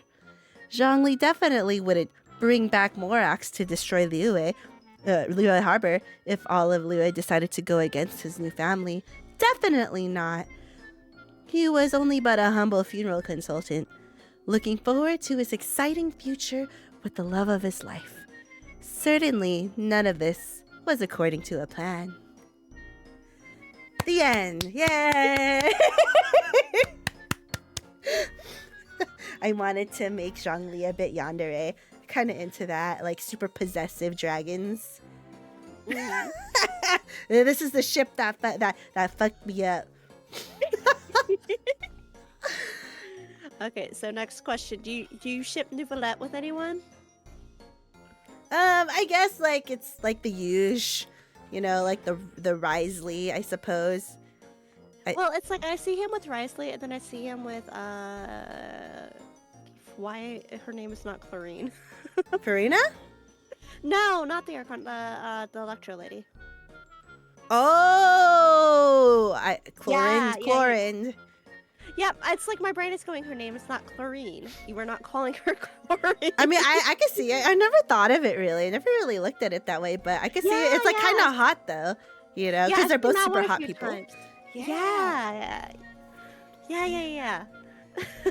Anyway, no, I was going to say, so for the next time we do this, or you should do one with Nouvellette. I want to see the difference between Zhongli and Nouvellette. Okay. I got to do a story quest, and I actually have not. I've only done like half of the new Archon quest. That's fair. Yeah, so I think when I finish it, I'll probably get a better idea, you know? Mm-hmm. It's like, I know a lot of people are like really happy with Fontaine's Archon quest right now, and I don't dislike it, but I liked Sumeru's better, so. Dude, Sumeru's story was so good. Like, I don't know, like I felt kind of sad like leaving it. Right? And then all the characters were just so like, I don't know. They're great. I wasn't ready to get so attached, and then I did, and it's like, oh, well. I love the boys. Oh my god, they knew they were doing with the boys. They knew. Honestly, very much so. It's like, you know, of course, like everyone's free to ship who they want, but I felt like Sumeru, like the ships were like set. Yeah, they were top tier too. I loved it. But and I think one of my favorite with Kaveh and Al Haytham is just they're just guys. The one's got a 9-to-5 desk job, and the other one's a depressed, you know? They're just dudes. They're just dudes being dudes. Just dudes kissing. Yeah. Trying to get through life, you know? You know, I feel like everyone thought like, or maybe it is, but they never really like said it. Maybe it's hinted, but you know, I skip a lot. I hate to say sometimes, but like how they're saying like I'll hate them was the Scarlet the what do you call it? Oh yeah. The King Deseret. Yeah, Deseret. And then Kaveh was like the Maiden of Flowers or something. Or something like that. I have seen that a lot. I know I've seen a lot, because, like, okay, with Sino, it's almost directly. Oh, yeah, obviously. Right, though, with the priest thing, but. Yeah, that was, I mean, they literally have the same outfit, so how can you not see that? Yeah. Maybe it is a thing, but they just didn't want to confirm it because they just wanted our minds to roam wild, unless we're going to go back to Sumeru. But I kind of doubt it. Which is a shame, because actually, speaking of Sino, I really wish they would explain the whole thing with the guardian spirit and stuff. Like, yeah, like why give us that lore, but and like not really give us anything with it, really. I guess like King Deseret kind of made sense. Like it brought like more to Nahida's character, but I don't know. I still liked it. I think my favorite part about Sumeru was the chemistry between the cast. Yeah, they actually felt like, one, they didn't like each other at first, but like later on they felt like they were actually getting, you know, they understood each other more, and they were becoming friendly with each other, and it's like, this is rare. I know.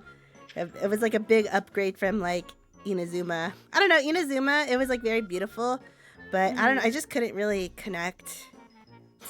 Inazuma was the closest I've gone to out and out quitting Genshin. I hated Inazuma. Oh my god, I didn't like it too. I remember it was like so hyped. It was but yeah. Hello, Renee. Happy Halloween. Good for you. You missed all the scary fics, the scary part. You missed all the eggs. You missed all the eggs. Lots of eggs. I like eggs. Good protein. My favorite is like eggs on top of like garlic fried rice with a bit of like longanisa or something. It's so good. So that's like your typical Filipino breakfast. It's pretty good. Oh, yeah? Oh. So yummy. That's what I had the other day. I'm still thinking about it. Yeah, we gotta rewatch the VOD, Renee. Sorry if I scar you. Man, it's been like, what? I'm technically half Colombian, but I wasn't really raised around it. But, oh, you got a raid. Hello, Raiders! Bitter Blue! Hi, thank you so much for the raid. Welcome. Quick, Salix, Hasumi, you're right. Hey, Ume. Do you add salt to your rice? Sometimes, yeah, I do. But usually, you know what? To be honest, to make garlic rice, you do need salt. So you're one of those ones who do it by occasion?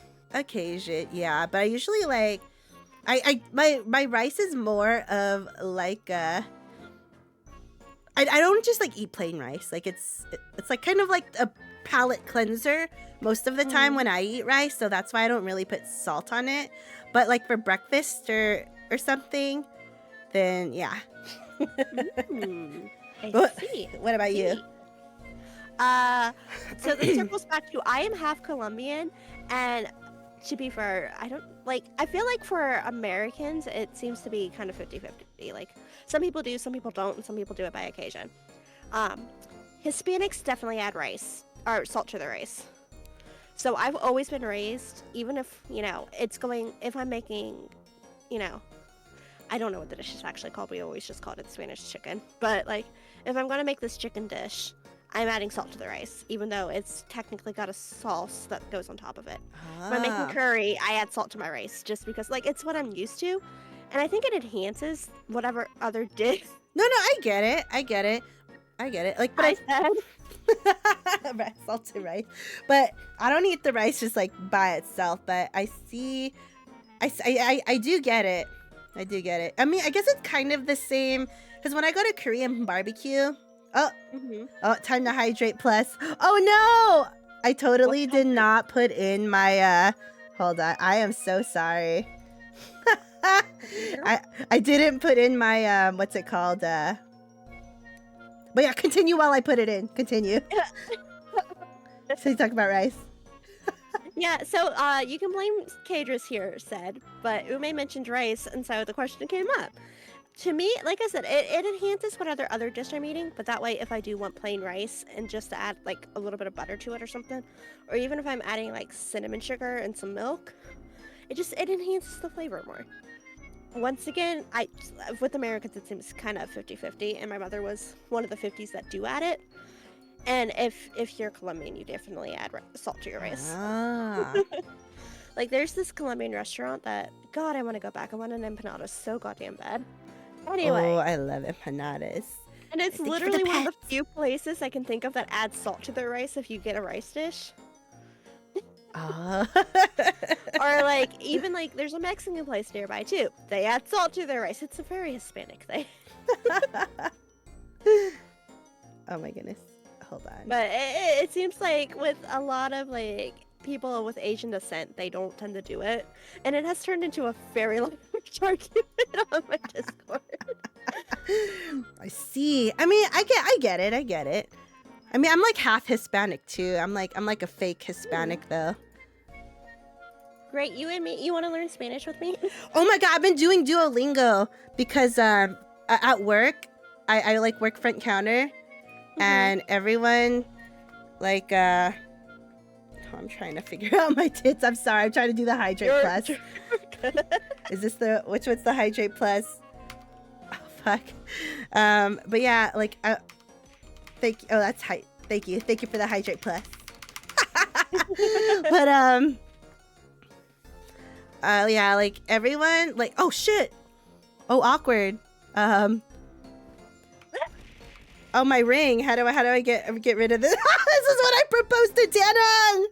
It's all over the place. There we go. I'm so scared. As I was saying, Holy fuck.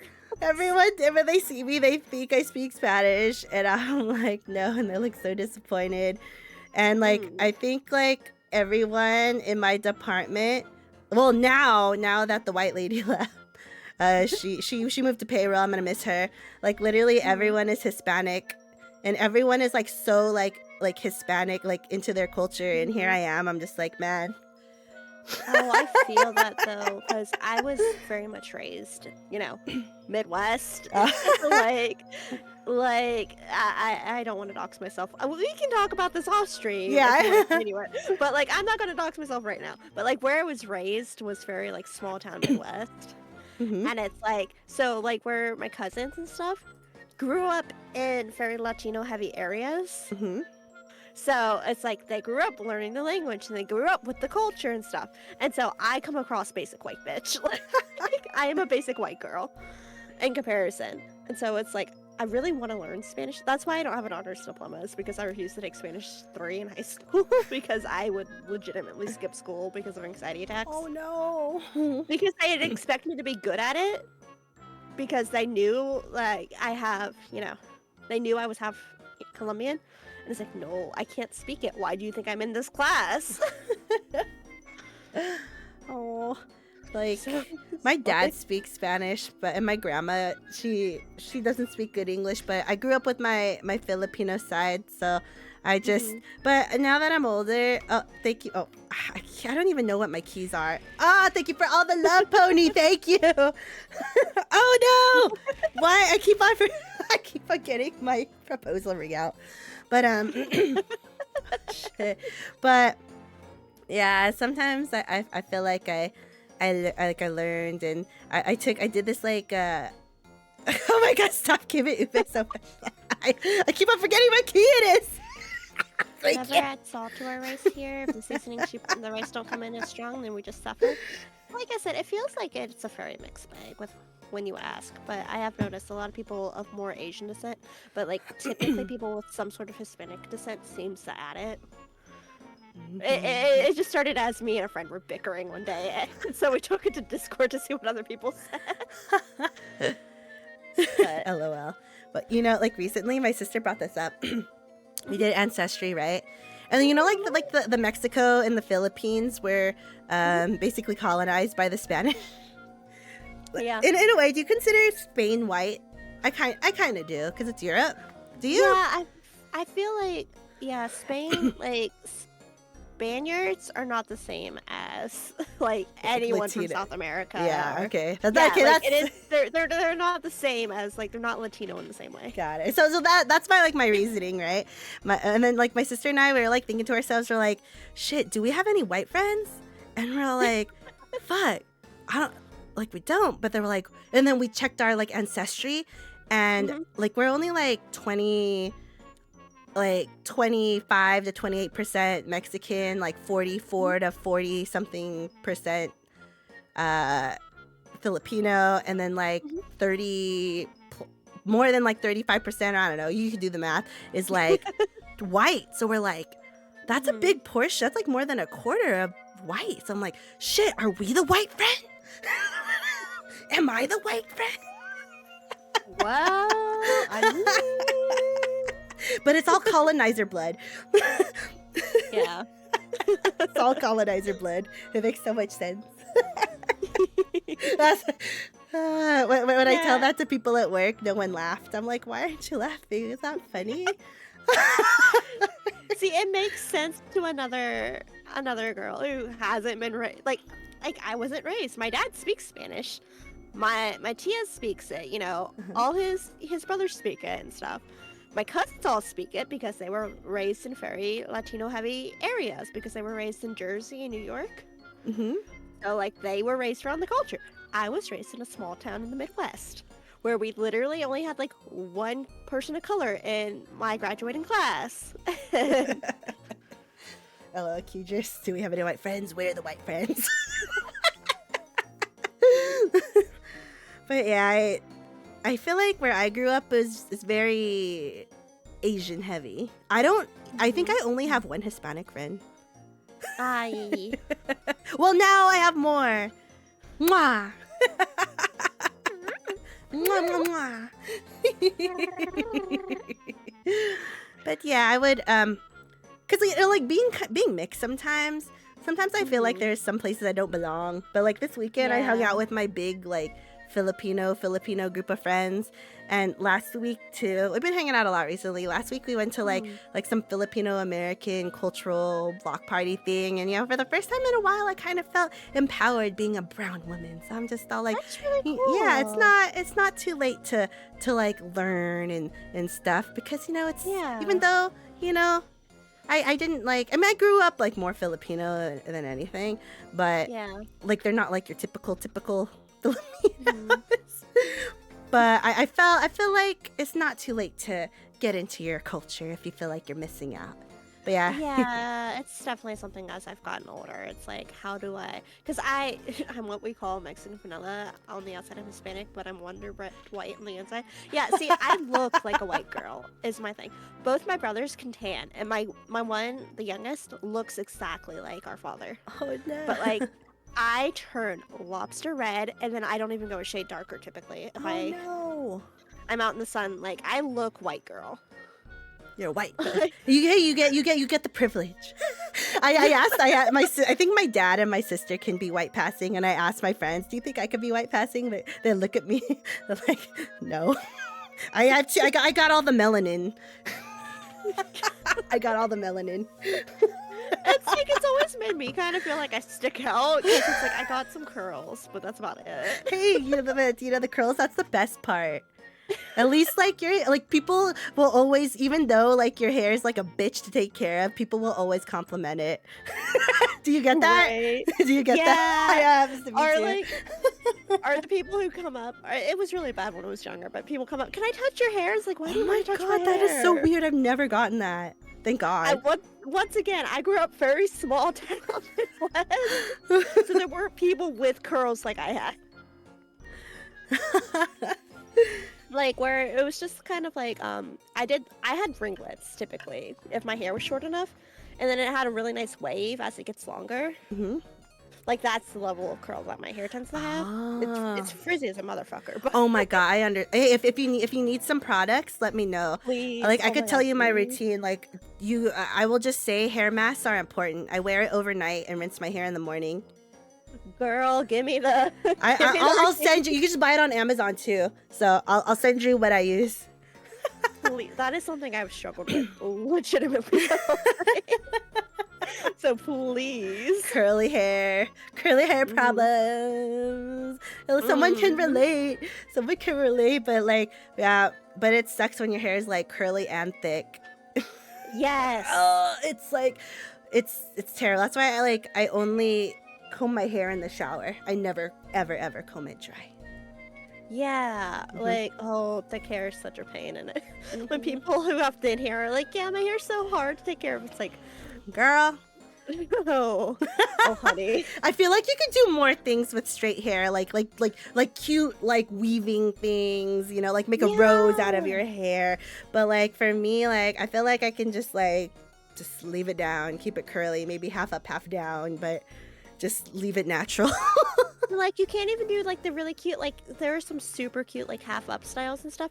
If your hair's too thick, you can't do it with thick hair either because your hair's too thick and it won't hold. I know. And then I realized this. So when you have curly hair, you're supposed to like get it cut like the way you keep your hair. Did you know that?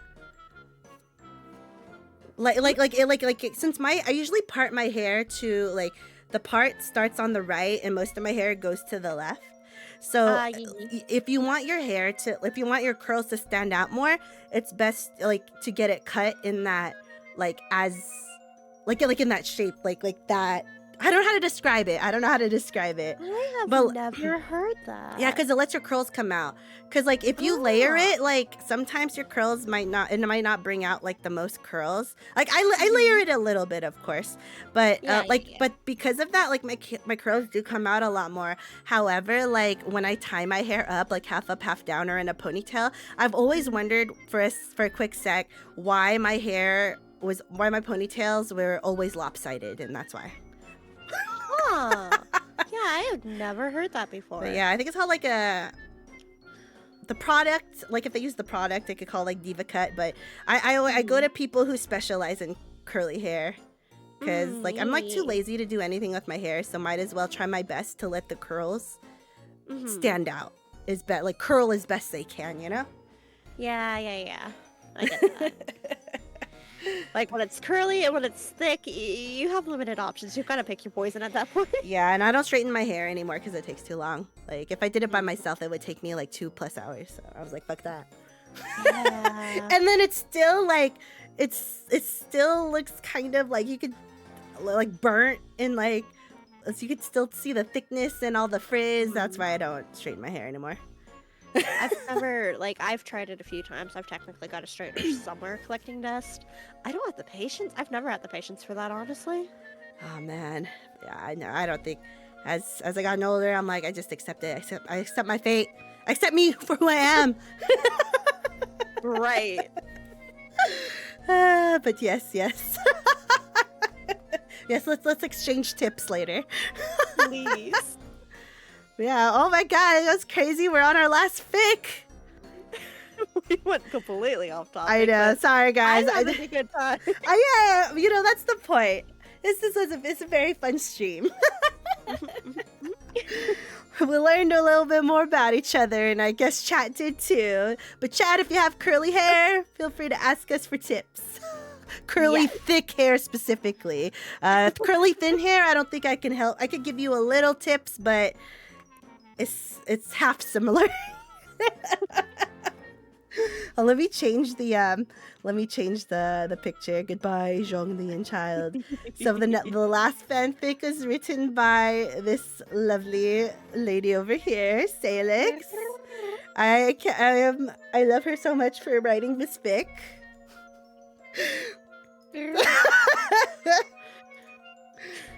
It's Dan Hung and Ume.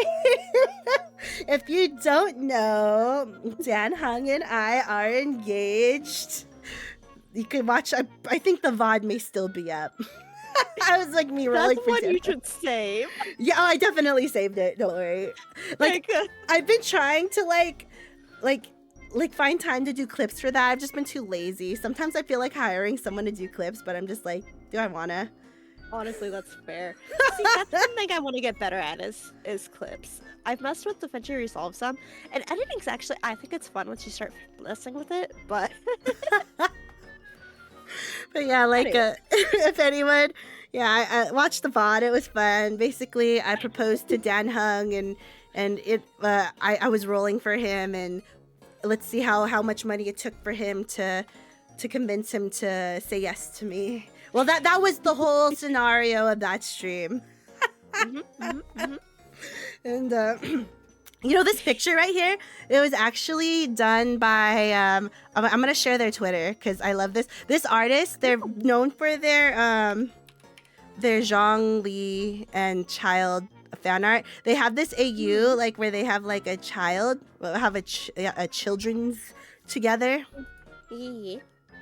And like their son is named like Shui. Wait, it's PNDG. Hold on.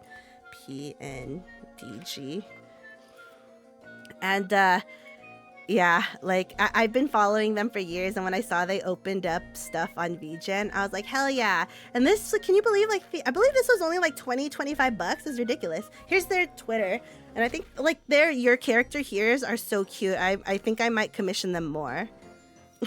Well, I love it when you find a good artist. Just follow and like, okay, yeah, I'm gonna check them out, and personally, I'm gonna check them out. Yeah, and then I just like love their little comics, and they love a child getting dicked really hard by Zhongli too. They love the dragon dicks, and then yeah, and then they're in the AU. Their son kind of has like an Oedipus complex. Kind of competes with Zhongli. It's cute though. I love it. But yes, please check them out. Amazing artist. But anyway, I love when you can find a good artist. Like that's how I found my main VTuber parent. Is I followed him for the longest time, and then I opened commissions, and I got my first reference sheet, and it just spiraled from there. Amazing. Okay, are we ready for this? Yeah, so it's Dan Hung x Ume. I guess I'll be Ume. I'll be Ume. I appreciate the sacrifice. Yeah, no problem. It's such a hard role. Oh my god, so hard being Ume, you know.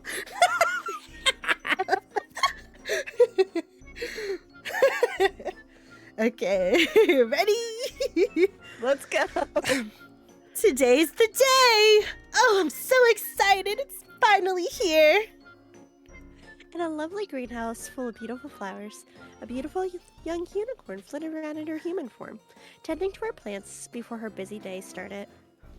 Today was the day. Today was the day Ume finally got to marry her beloved Don Hung. She had been planning this day since the day she knew he was the one. With a giddy grin, she couldn't help but stop at the table she had set up in the greenhouse and sit for a moment to think, this is where she proposed! In the time since, she couldn't help but think things had been even more perfect. And today would be the start of the rest of their lives together. After a few more minutes of thinking how happy she's been, she realized she had better finish so she'd get to the venue and start getting ready. As soon as she was done, she rushed to her car to leave, glad the weather was so lovely. She didn't notice the clouds that were slowly rolling in from the direction she had just left. They sent the wrong dress. It was a lovely dress, of course. It was even one she had ordered. But it was not the one meant for her wedding. This was not the dress she had been dreaming of since the first fitting. This was a reception dress for a wedding she was attending the following month. For a few minutes, all Ume could do was stare. There wasn't time to go pick up her bridal dress, as the shop didn't open for another 2 hours, and was a 40-minute drive from her house. Never mind the venue. The wedding started in 4 hours. Well, we can make this work. This is fine. Just a bit more colorful than I was planning. But the day isn't ruined. Come on, time to get this party started. She rallied to herself and her half of the wedding party. Stella and March 7th just looked at each other and shrugged before moving to help the bride get the dress on. What the fuck did I type? Words suck. What is words? What words is? Words is our what? Before helping the bride get the dress on, Himiko walked over to assist as well, and even suggested another elegant way to style Ume's long blue-purple locks to better fit the dress. What do you mean catering isn't sure they'll be able to make it? Unapologetic Walt had knocked on the door a few minutes ago, his cell phone still in hand from where he had been on the line with the head chef of the company hired to feed the reception. I'm terribly sorry, Ume. It seems there was a mix-up in the schedule, so now they don't have enough prep completed and don't have all the hands they were planning on. They fully expressed intent to give at least a partial refund, as the mistake was on their end, and they're going to do the best to get what food they can here. But I'm afraid there may have to be a menu change to ensure there's enough food. That was... Okay, they can make this work. She gave Walt a plastic smile and told him as much. Please call them back and ask them to do what they're able to make sure we can feed everyone. The issue with the refund can be handled later. Just make sure to get that in some sort of writing. Thank you. Dan Hung was late. No one had figured out how to get a hold of him, and he was late. Dan Hung was never late. A hand reached out and smacked Ume's as she fidgeted with her nails in an attempt to save her manicure. The purple pattern on the stellar points were lovely, but nervous picking was quickly making headway at chipping the paint away. As Ume looked down at her hands, she had the passing thought that the gel paint wasn't all that it was made out to be if the risk of coming off was already starting to show. Hey now. Oh, is that me? Oh, do you want to do that? Oh, no, wait, who's this? Oh, this is March? March. I'm sorry. I wasn't paying attention. Sure, you know what? I'll be March. Okay. Hey now, I'm sure it's fine. He'll show up soon, and then we can get started. Everything else is ready to go. We'll chew him out for it later. Rich cheerfully said as they prepared to go outside in the hopes that Dan Hung didn't miss the actual start time. The unicorn could only nod and give a shaky grin as she stood up to follow her bridesmaids. He wouldn't miss today. He knew how important it was to her. There's no way he'd leave her at the altar. By some stroke of luck, the ceremony actually started on time. Though there was a plan in place to scold him for the scare. You didn't hear that. So there was a plan in place to scold him for the scare. Dan Hung was in his position, a nervous smile on his face as he stood next to his groomsmen, and Ume couldn't be happier. Even with everything going wrong, she had this. Throughout the ceremony, clouds started moving in, darkening the sky. Though the weather report had expected clear skies, many worried eyes kept glancing up as Jin Yuan, who they had asked to be the officiant, proceeded with the ceremony. Right as the general asked if there were any objections, a loud clap of thunder boomed overhead, in perfect timing with the voice of Dan Hung's ex-husband from his formal incarnation, yelling, "I object!" from somewhere in the crowd. Not even a full moment later, a torrential rain started to fall.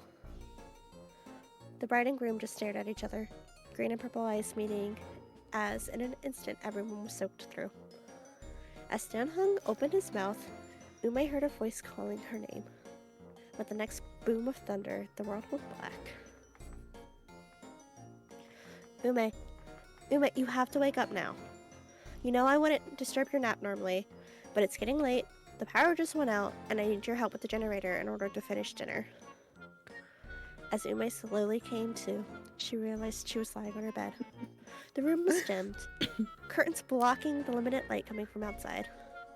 As she blinked a few times, she realized Dan Hung was crouched next to the bed, hand on her shoulder where he was shaking her lightly. Ume sat up and took a moment to just think, listening to the rain fall outside as she woke up. A dream. It had all been a dream. Her wedding had been one disaster after another. No dress mix-up, no food mistakes, No blade or storm suddenly pouring cold water over her. As she turned back to Dan Heng, he gave her a gentle smile. I hope you had lovely dreams, my dear. Yay! I loved it. Ume loved it. Yay! Thank you for that amazing piece of literature. Thank you. Thank you. That was a stroke of genius, if I do say so myself. No, it really was. It really was. Oh my goodness. Very, very much a last second. You know what might be kind of funny? I am so happy that you did that. I'm so happy. Bye, co-sport. You know, thank you for actually putting in like effort to. Yeah, I actually wasn't like expecting you to write fics. I was just gonna write 2 and then maybe find something else and call it a day. You're amazing for writing 2 whole ass fics. Oh, look, I had to put my heart into this. I've been having a blast, and I 100% think we should do this again. Yes, we'll do it on your stream next time. Deal. Deal. We can just rotate. Yeah. We'll rotate. Well, you know, it is a great way to beta our fics too. So. Right? It's a great way to make us actually sit down to write. I know. It's like, oh my god, I feel like the creative juices just flowing through me. Oh my god.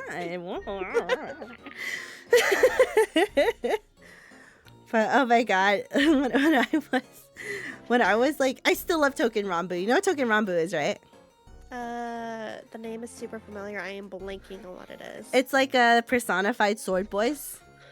Oh, okay, yeah. So like in the game, you're like the Saniwa, like the sage or the master, and then you basically collect the sword boys like Pokemon, and you use them to fight the retrograde army to defend history, to keep history as it is, you know. But in that fandom, because like the Saniwa doesn't really have a face, there's like so much like shipping with the swords.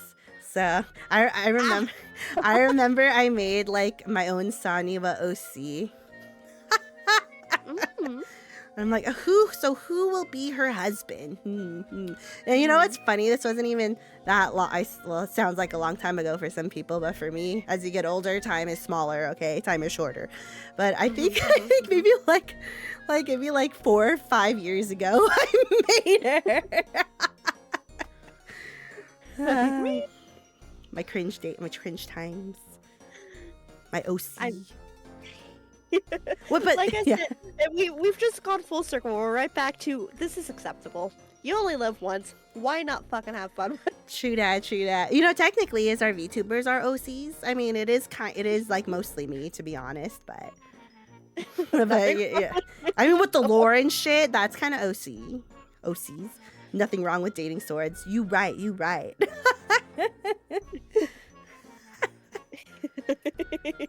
Boyfriend dungeon.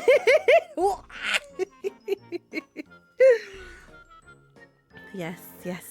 Very fun.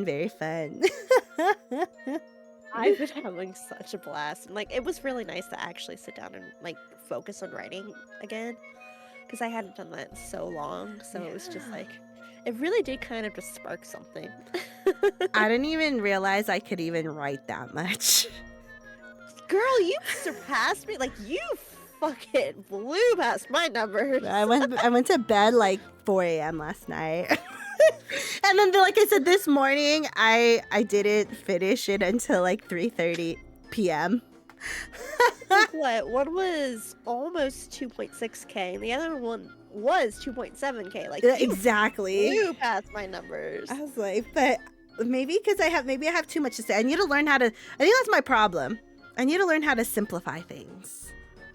I mean, I thought they were fun, but oh, thank you.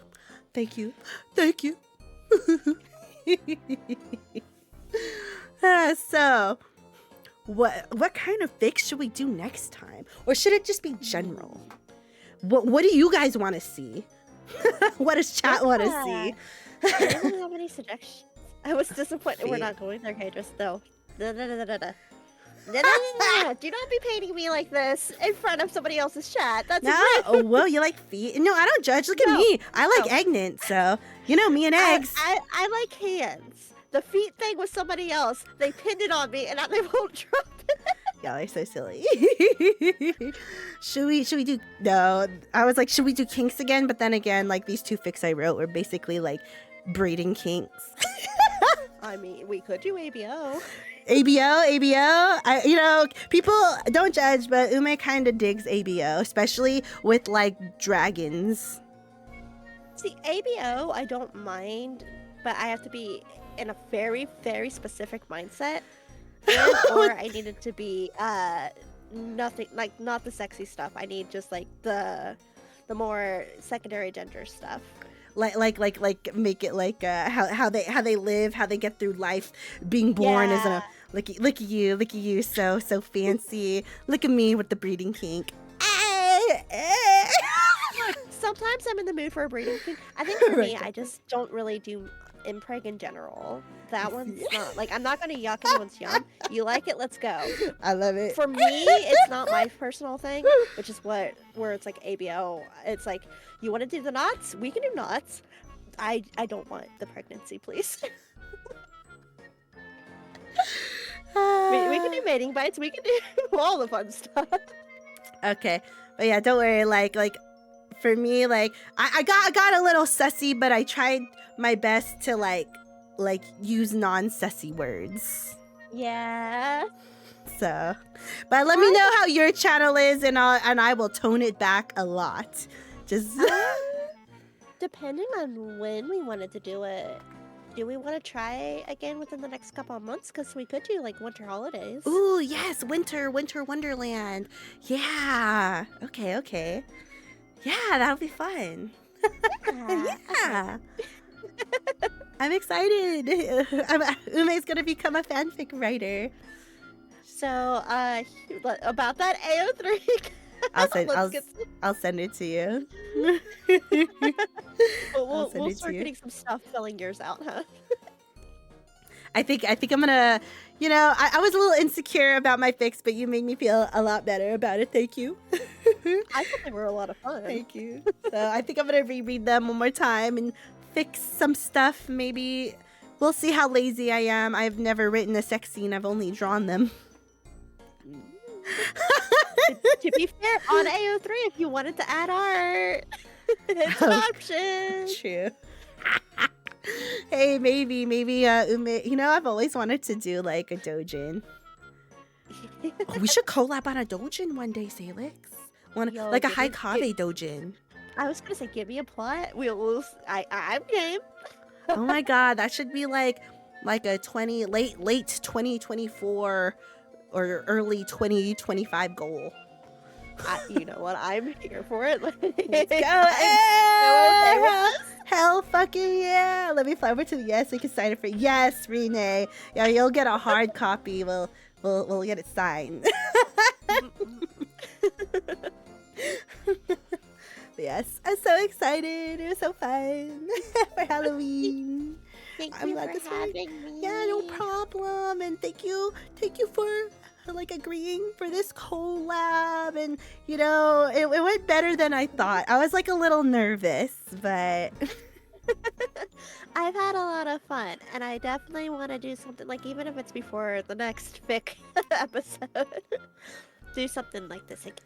Yeah, definitely down for more Salix collabs. Mwah, mwah, mwah.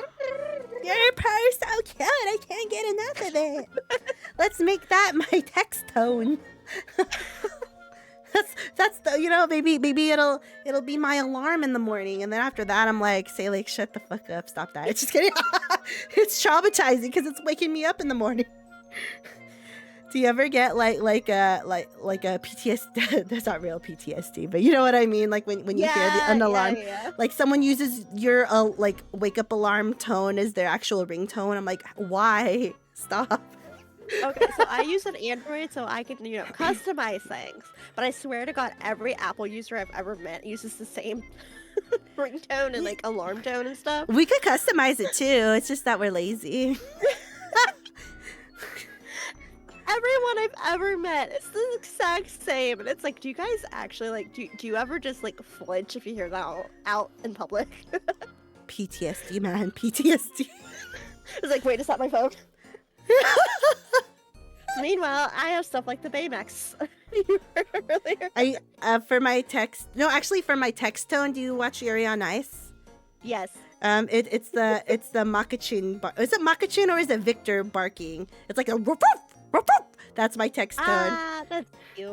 And then my alarm used to be like, wake up in the morning feeling like P Diddy. And then I got sick of that song, and then it used to be Pika P Pikachu.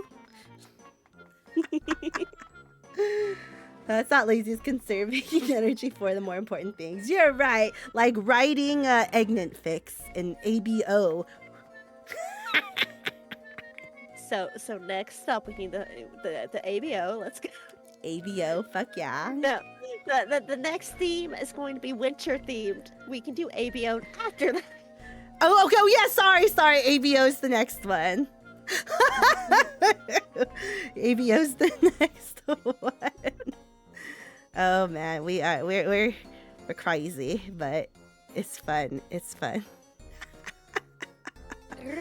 But yeah, I think we'll call it a night. Ume told her sister we would go to In-N-Out because she works at Starbucks, and they're doing and for Halloween they're gonna dress as In-N-Out workers, so we're gonna try to get like In-N-Out merch. Okay, yeah, then it's definitely what if it's 10 here? That means Yeah, I was pretty late. late. You to stop eat too. Oh yeah, I haven't eaten since like 10 a.m. Anyways, but please go get some. get in and out.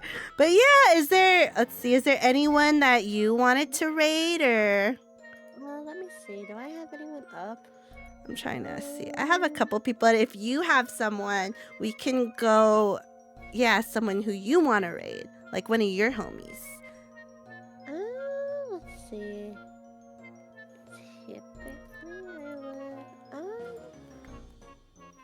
Do you like the dark pictures anthologies, House of Ashes? Yeah, I've never played it, but I'm down for whatever.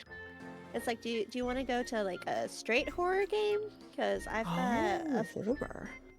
Yeah, it is a straight horror. You know what? Why not? Why not? If it's like one of your homies, let's go. Let's go. Yeah, it looks like she's only got a couple of viewers right now, so that way we can give her a viewer boost, and then people can have like the true scary experience. Okay, is that the okay? First, let me find their thing. Oh, I like their model. Okay.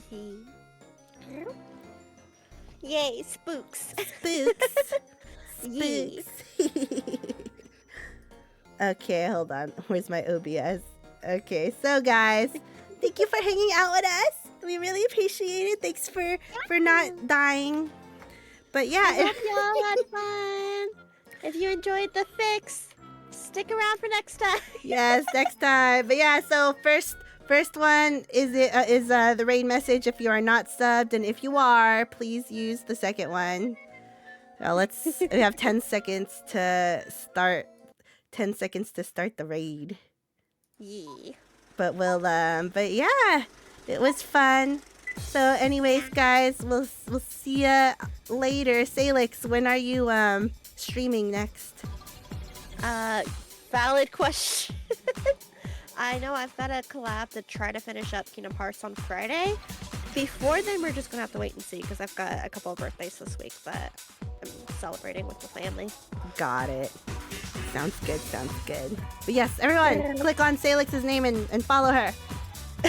Yeah, I'll see y'all. I'll see y'all on Wednesday or is it Tuesday? Shit, I don't know. One of those days. Check my Twitter. Bye. See you soon. Bye.